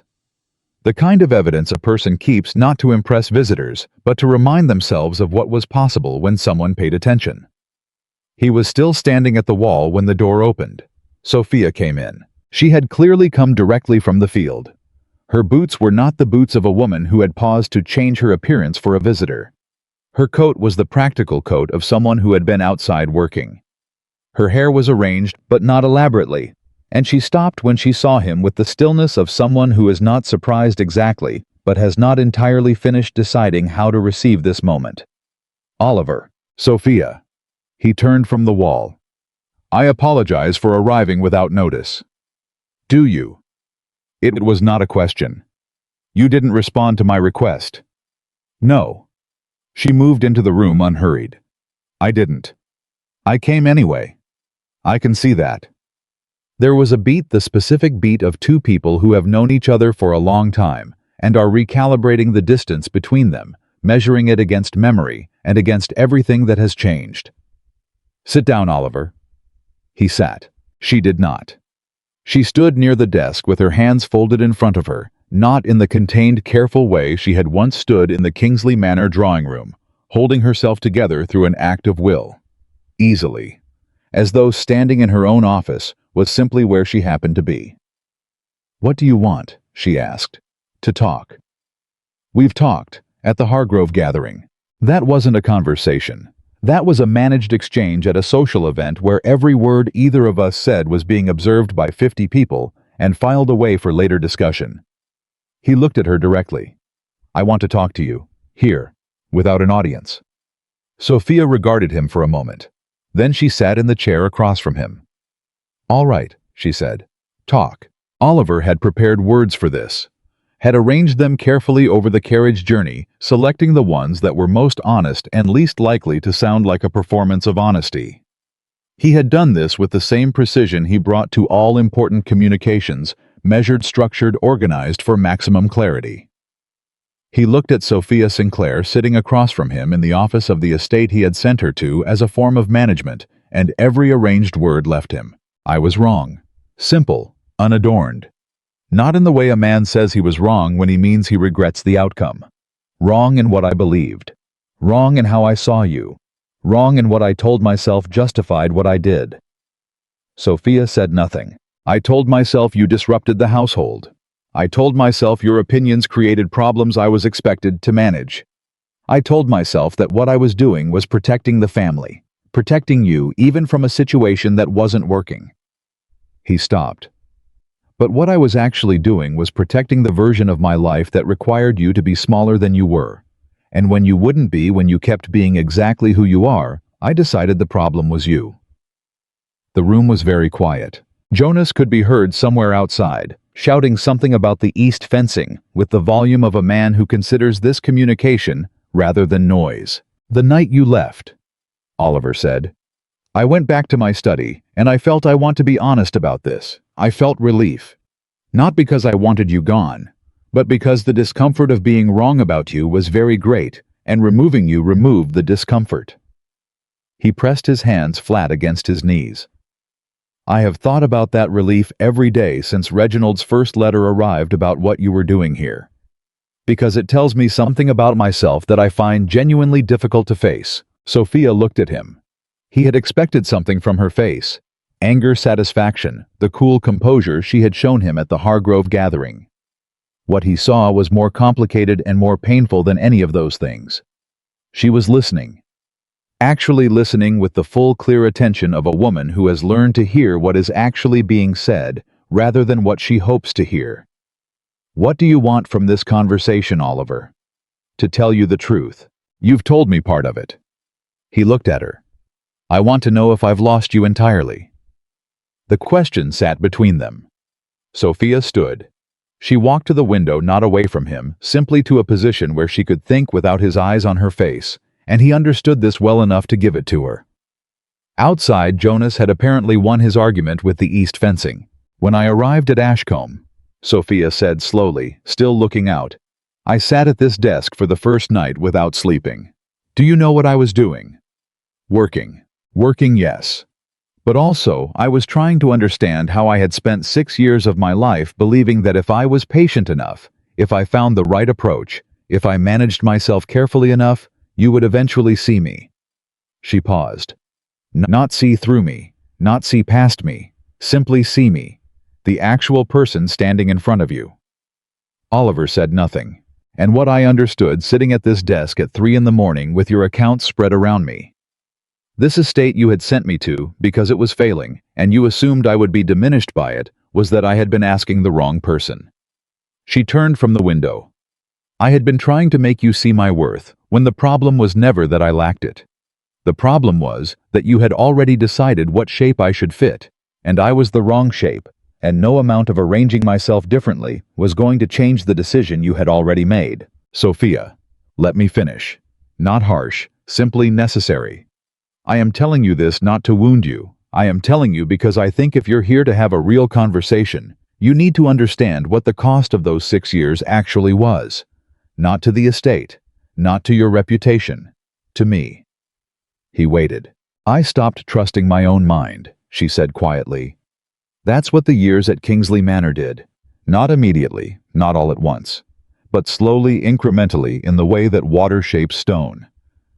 I started wondering whether my opinions were genuinely wrong, whether my way of seeing things was genuinely disruptive, whether the problem was not the mismatch between what I was and what you needed, but something actually deficient in me.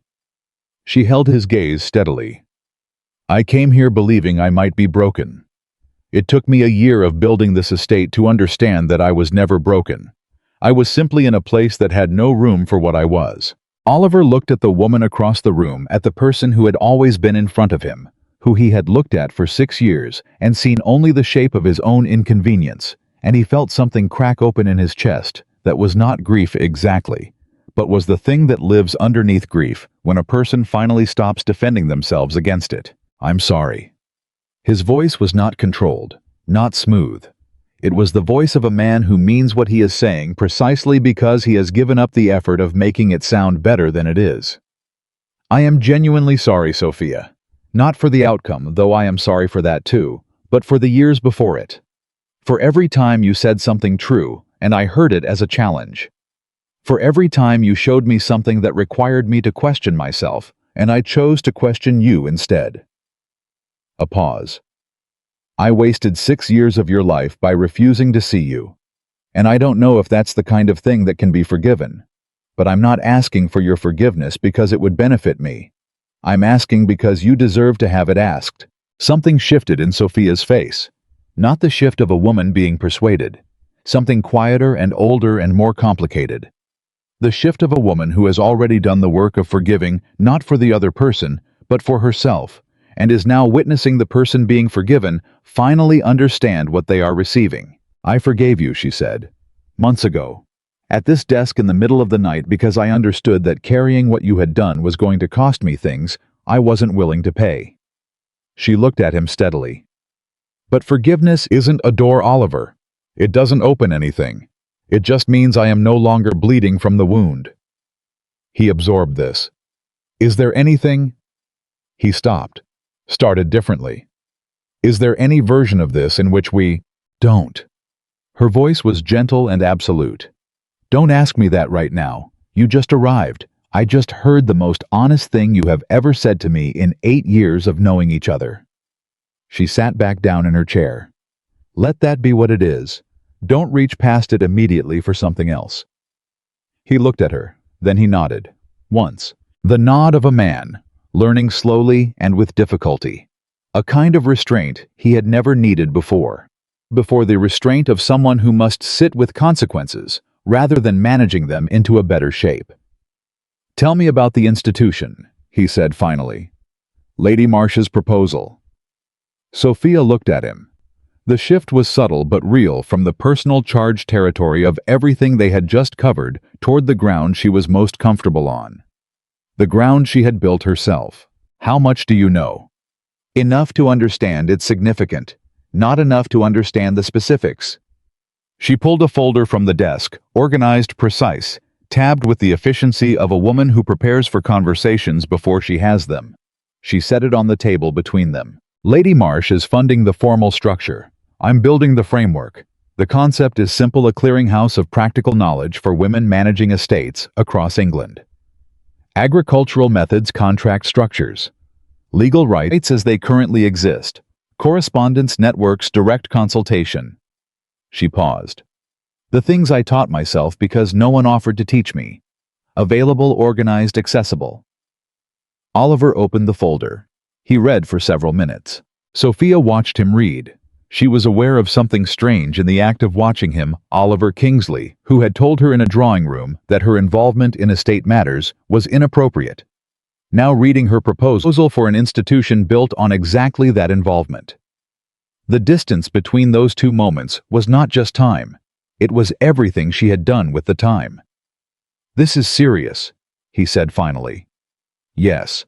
Lady Marsh's involvement makes it this won't be dismissed. This will have real weight." "That's the intention." He looked up. "You'll need legal standing, formal documentation, the kind of establishment that—" He stopped. Something moved in his expression.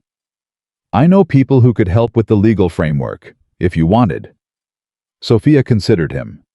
"Why?" "Because it's the right thing to do." He held her gaze. "And because I owe you something real, not words, something real." The silence that followed was of a different quality than all the silences before it. "I'll think about it," Sophia said. He almost smiled.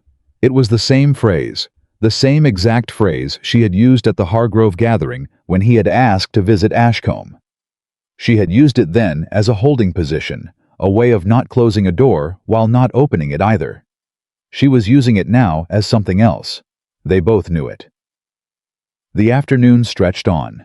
Sophia showed him the accounts, not because she needed to, not to prove anything, but because he had asked directly, and she had decided in the preceding hour that honesty in both directions was the only ground worth standing on. She walked him through the 3-year arc of Ashcombe's transformation with the matter-of-fact clarity of someone narrating a project, not a triumph.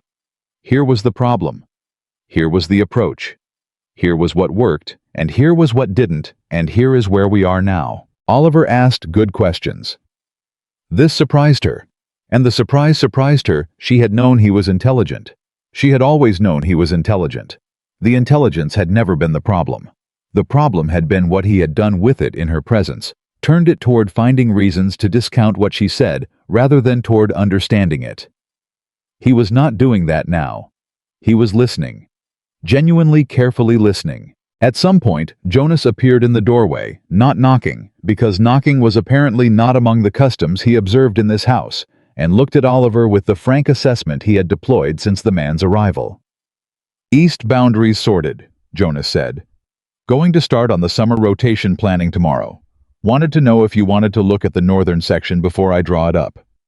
He was talking to Sophia. Oliver watched her answer. Watched the way Jonas listened to her. The complete absence in his manner of any surprise or condescension or management. Watched the shorthand. They had developed the easy exchange of two people who have worked together long enough to trust each other's judgment.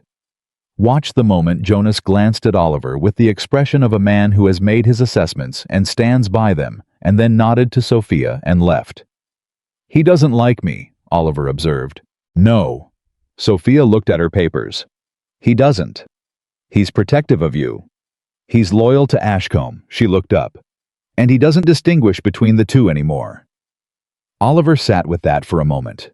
The dinner that evening was not what he had anticipated.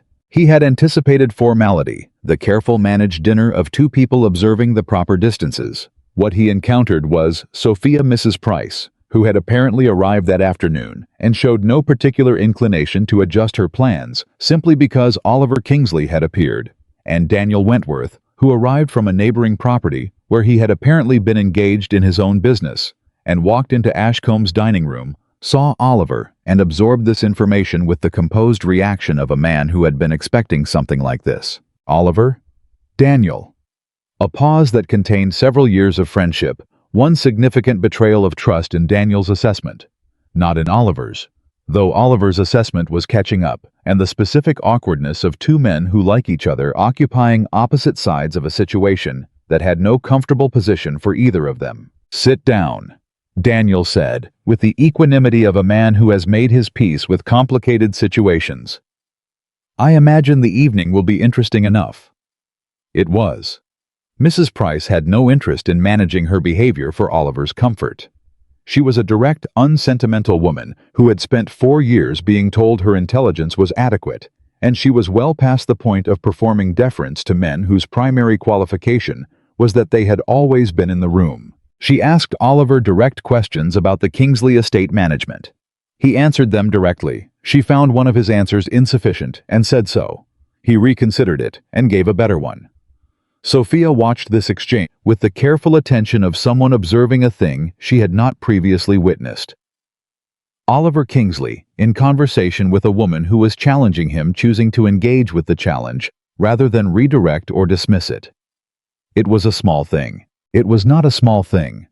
Daniel caught her eye across the table.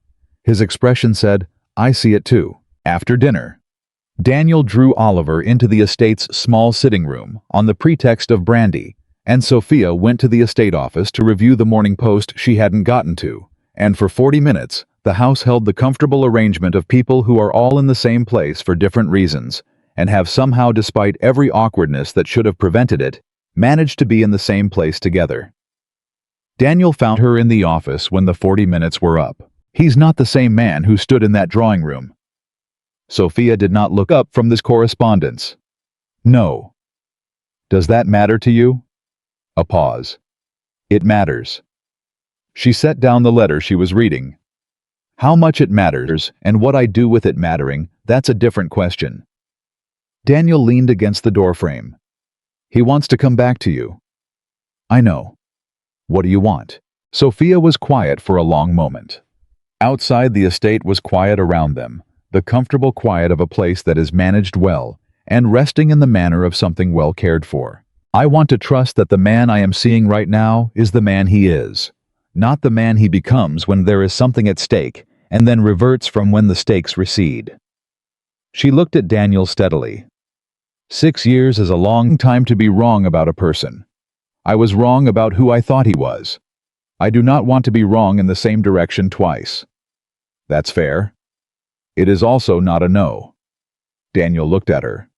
"No," he agreed quietly. "It's not a no." Oliver left the following morning. He stood at the carriage in the early light with the look of a man who has learned more in 24 hours than he expected to learn, and is not certain how to carry it all home. Sophia stood at the door. Not the carriage, the door. The distance between them was correct, not hostile, simply honest. "Thank you," Oliver said, "for letting me come. You came without asking." "I know." A pause. "I'm asking now. May I come back?" Sophia looked at him across the morning light of the estate she had built from the thing he had discarded. This time the answer she gave was different from the one at the Hargrove gathering. Not "I'll think about it," though she meant something in that territory. Not yes, not no, but something that acknowledged without performing it, that the door she had built in the wreckage of his decision was hers to open or not, and that she was still deciding, and that he would have to live in the patience of that uncertainty. "Write to me first," she said. "Next time." He looked at her. Something moved in his face that was not relief, was not yet hope, was something in the territory between them. The recognition of a man who understands he is being asked to prove something over time rather than in a single moment, and who for the first time is willing to do that work. "I will," Oliver said. Briggs opened the carriage door. Oliver stepped in.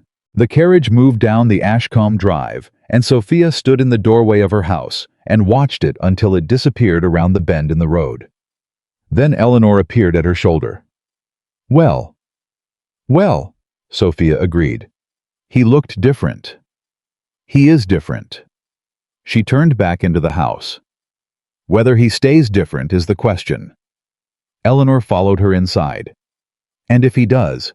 Sophia walked through the entry hall toward the estate office, toward the papers waiting on the desk, the morning planning, the Eastfield notes. Jonas had left the correspondence from Mrs. Price and the Yorkshire farmer and the Somerset woman and all the others who had written, because they had heard that someone somewhere had managed to build something real from the ruins of what had been decided for her. She paused at the office door. "If he does," she said without turning, "then we'll have a different conversation." She went inside. She sat at her desk. She picked up her pen. And she went back to work because there was a great deal still to build, and the work was not waiting, and she had learned in 2.5 years of early mornings and accounts that didn't balance, and fields that needed attention, and women who needed to know someone was listening, that the life you build with your own hands is the only kind that holds.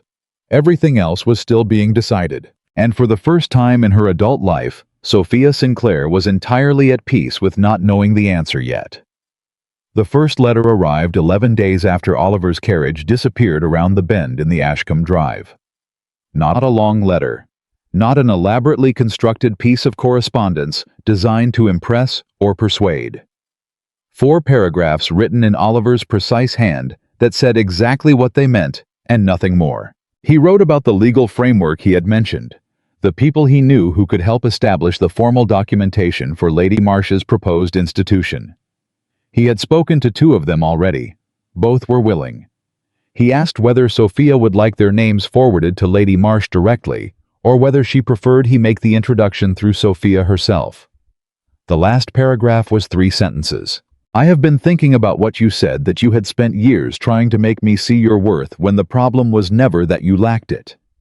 I have been thinking about it with the discomfort that comes from recognizing a truth one should have understood far earlier. I wanted you to know that I am thinking about it because you deserve to know that your words landed. Sophia read it at the estate desk on a Thursday morning with Jonas's East Field report in her other hand, and Eleanor somewhere in the house, making the particular sounds of a woman who has organized her morning efficiently and is now moving with productive purpose through it. She set Jonas's report down. She read Oliver's letter again. Then she set it on the corner of the desk, where she kept things she intended to answer, and she picked up Jonas's report, and she went back to work. But she answered it that evening. 2 paragraphs practical, direct, addressing the legal contacts and the best path of introduction. And at the end, 1 sentence that was not practical and not strategic, but was, she decided, simply honest. I am glad the words landed. That is all I meant them to do. The institution took shape through that autumn with the specific momentum of something whose time has genuinely come. Lady Marsh moved with the decisive, organized energy of a woman who has spent 50 years watching things that should exist, fail to exist, and has simply decided to stop waiting for someone else to build them.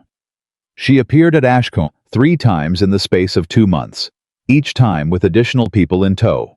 A solicitor, a property law specialist, a woman named Frances Daly, who had spent 20 years quietly and brilliantly managing her family's Shropshire estate, and who turned out to be, upon introduction, precisely the kind of person Sophia had been looking for without knowing she was looking. Frances Daly walked into the Ashcombe estate office, looked at the East Field numbers on the wall, and said without preamble, "North or south exposure for the summer rotation?"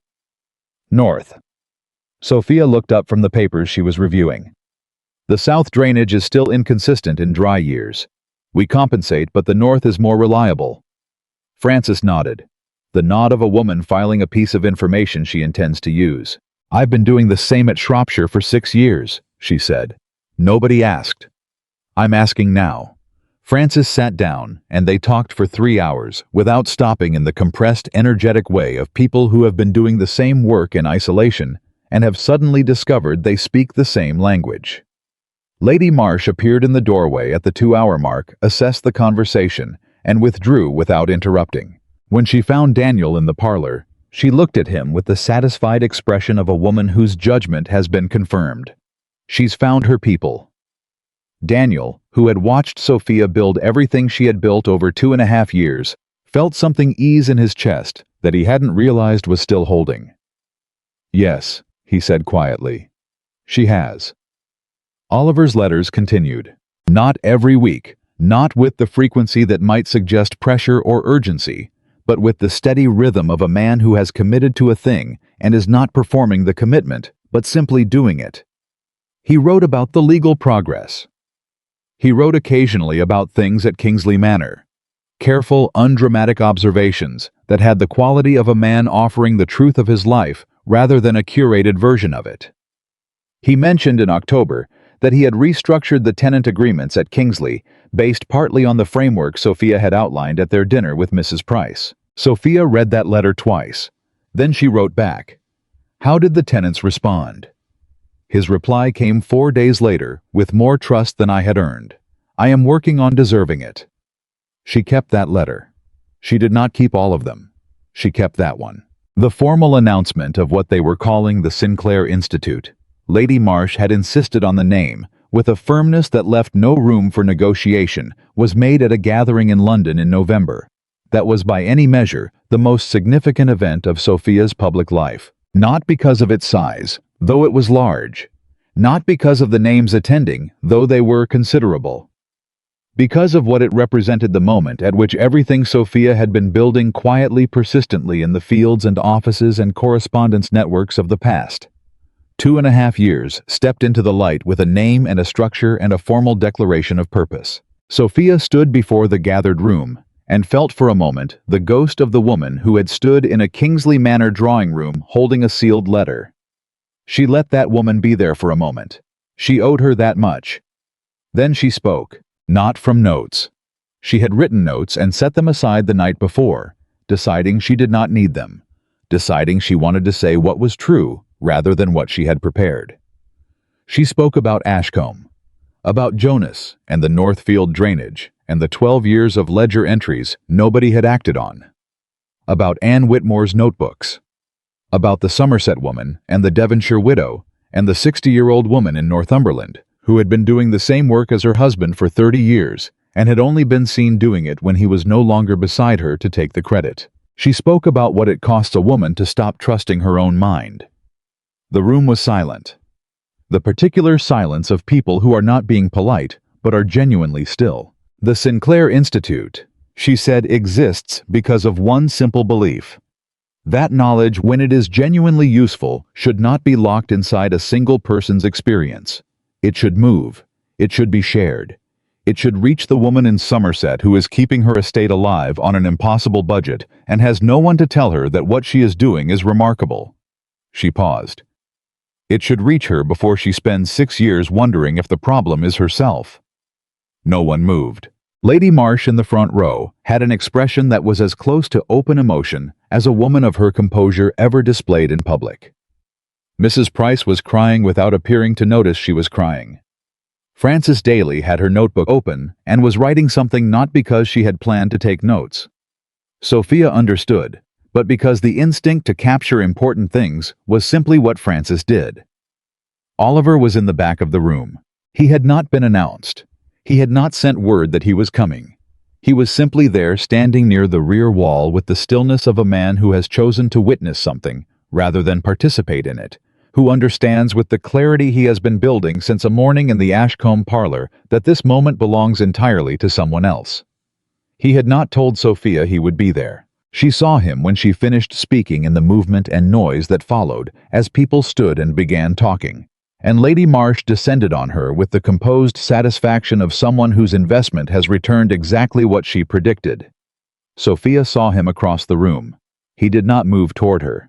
He stood where he was, and he looked at her, and in his expression, in the face of Oliver Kingsley, who had sent his wife away in shame in a drawing room 3 years ago, and had spent every day since learning what that decision had actually cost.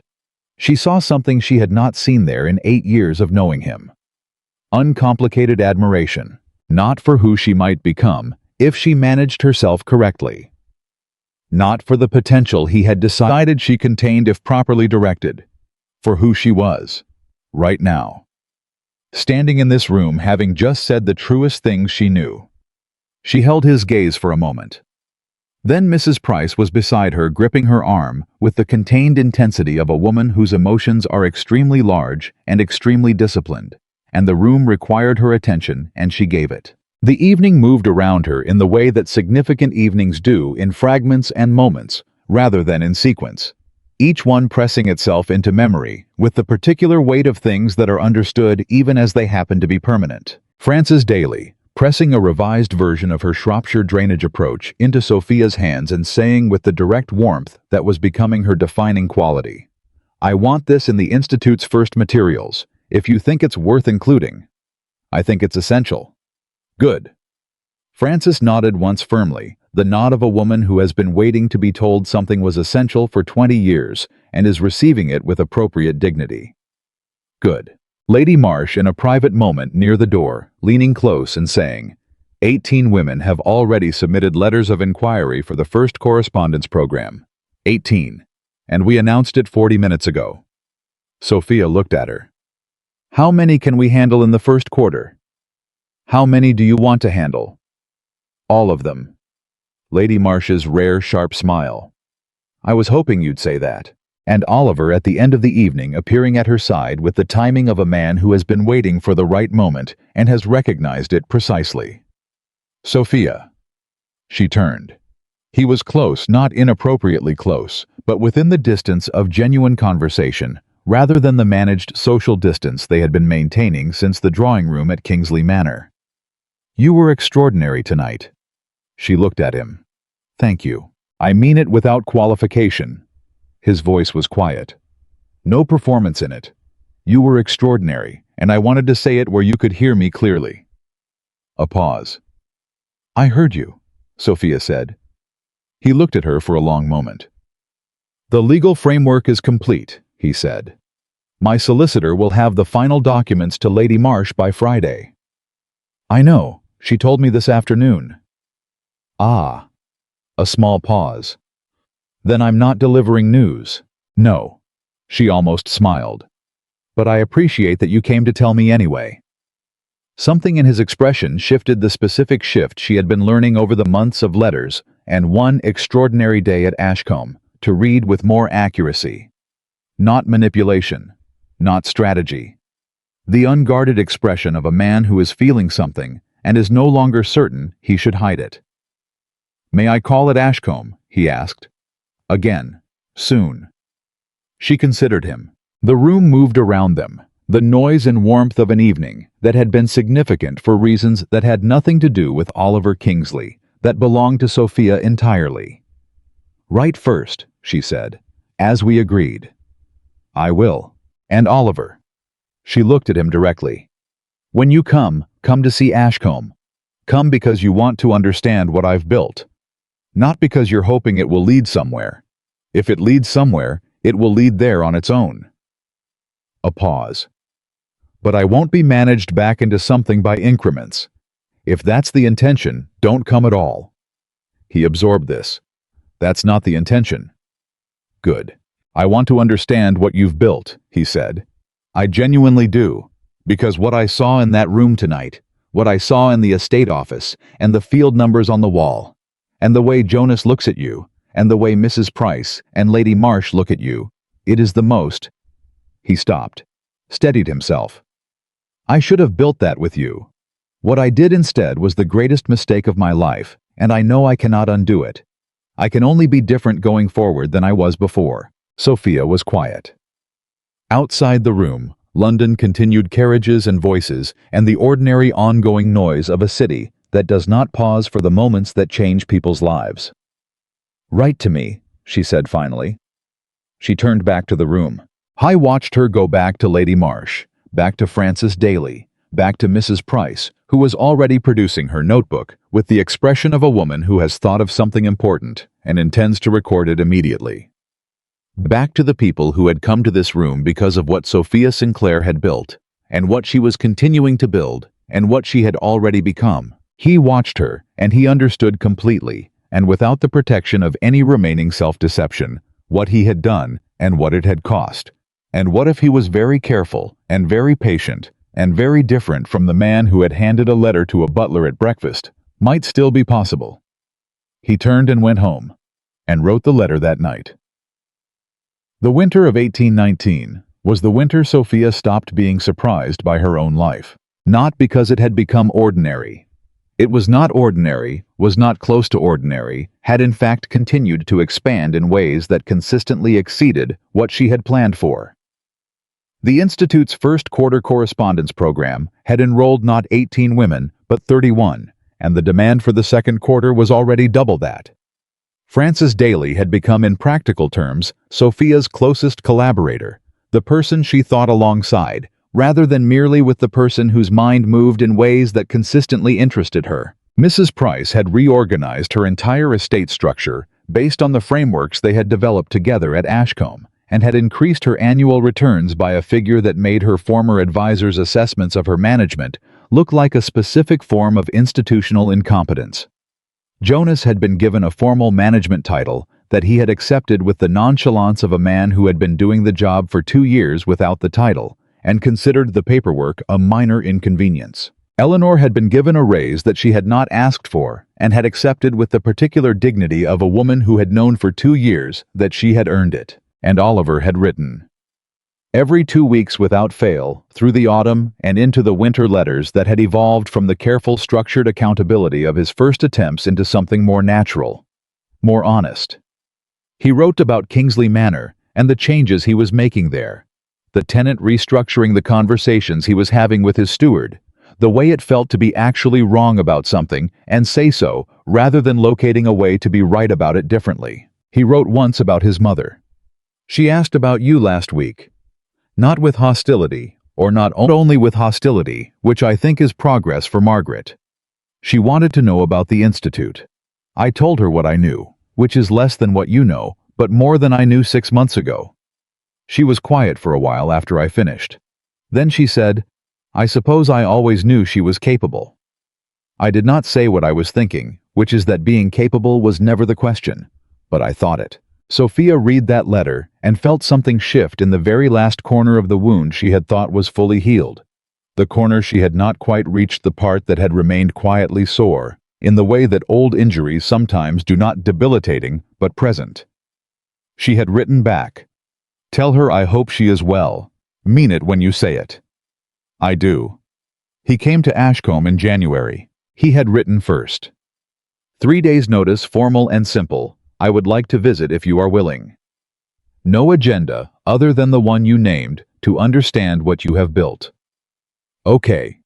She had written back. Come on Wednesday. Bring practical boots.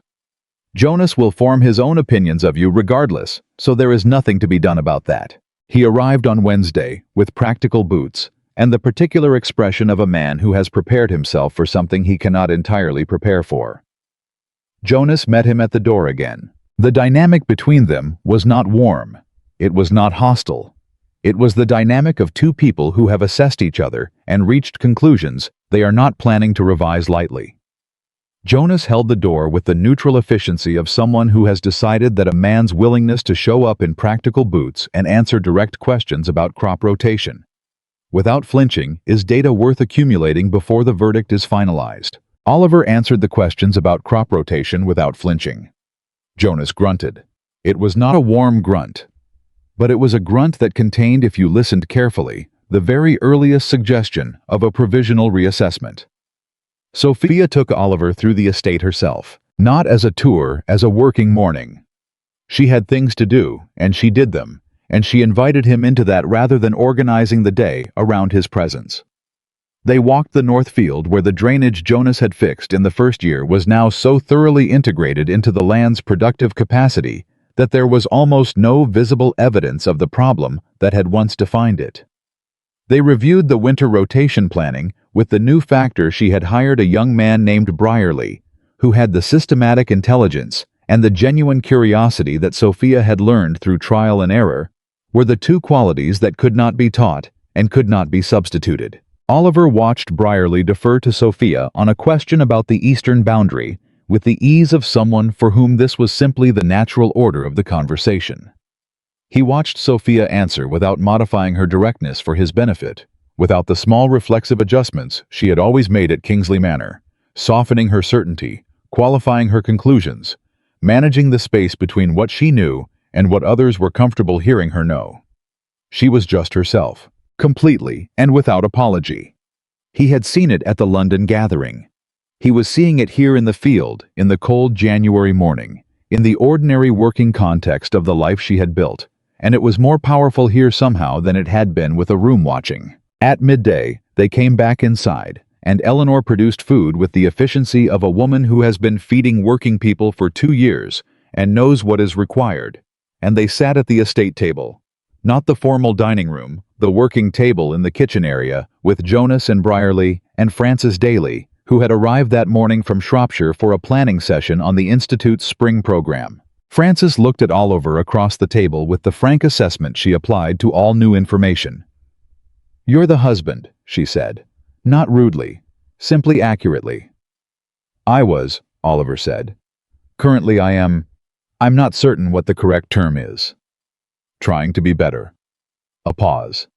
"Yes, that's accurate." Frances nodded once, filed it, returned to her food. Jonas across the table said nothing.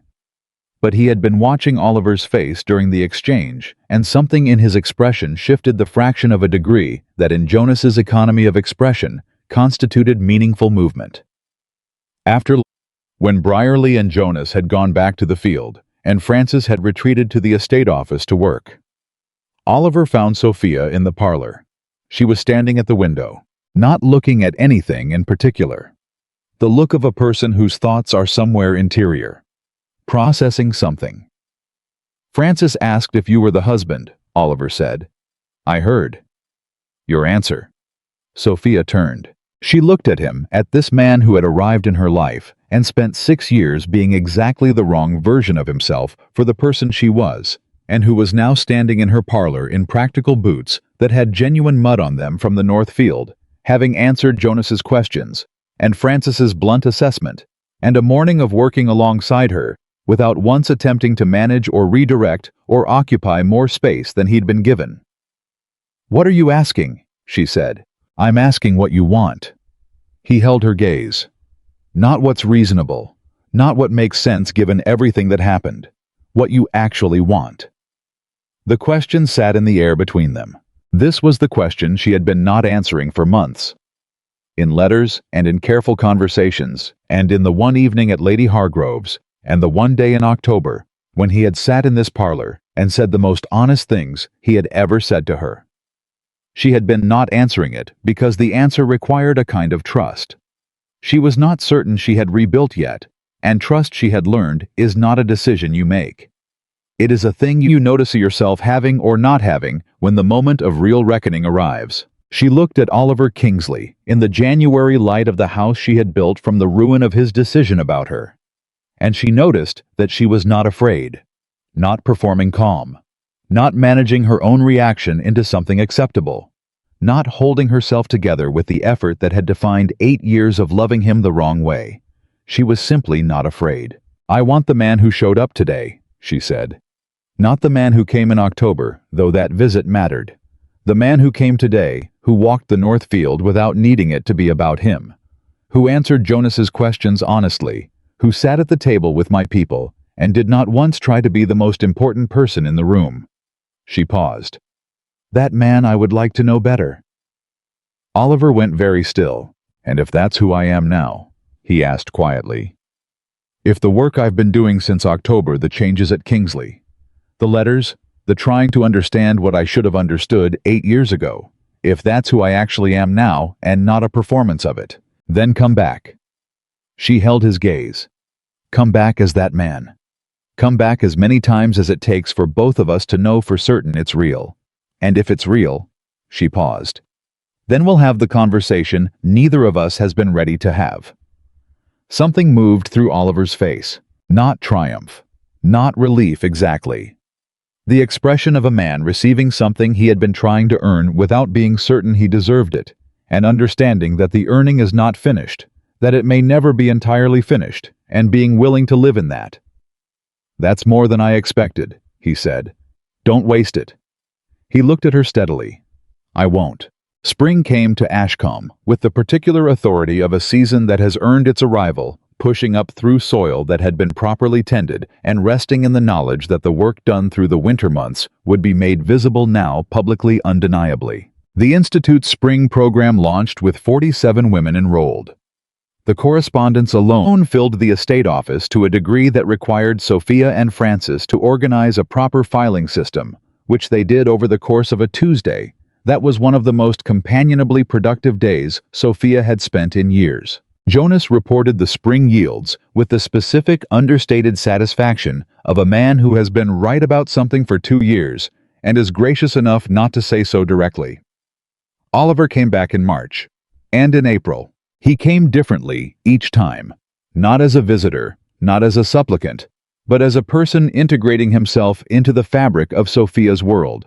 With the patience and the care of someone who understands, they are being given access to something built without them, and are responsible for honoring that. He worked alongside the people of the estate. He had long conversations with Brierly about rotation strategy, and with Francis about the Institute's legal questions, and with Mrs. Price, who had arrived one afternoon and conducted a 40-minute exchange with Oliver that ended with both of them looking at each other with the cautious mutual regard of people who have revised their initial assessments. He and Jonas reached an understanding. It happened in the East Field on a Tuesday in April, and neither of them ever described it to Sophia in detail, but she understood its substance when Jonas appeared in the estate office that afternoon and said, without looking up from the report he'd come to deliver, "That man of yours can read soil conditions better than I expected." Sophia looked at him.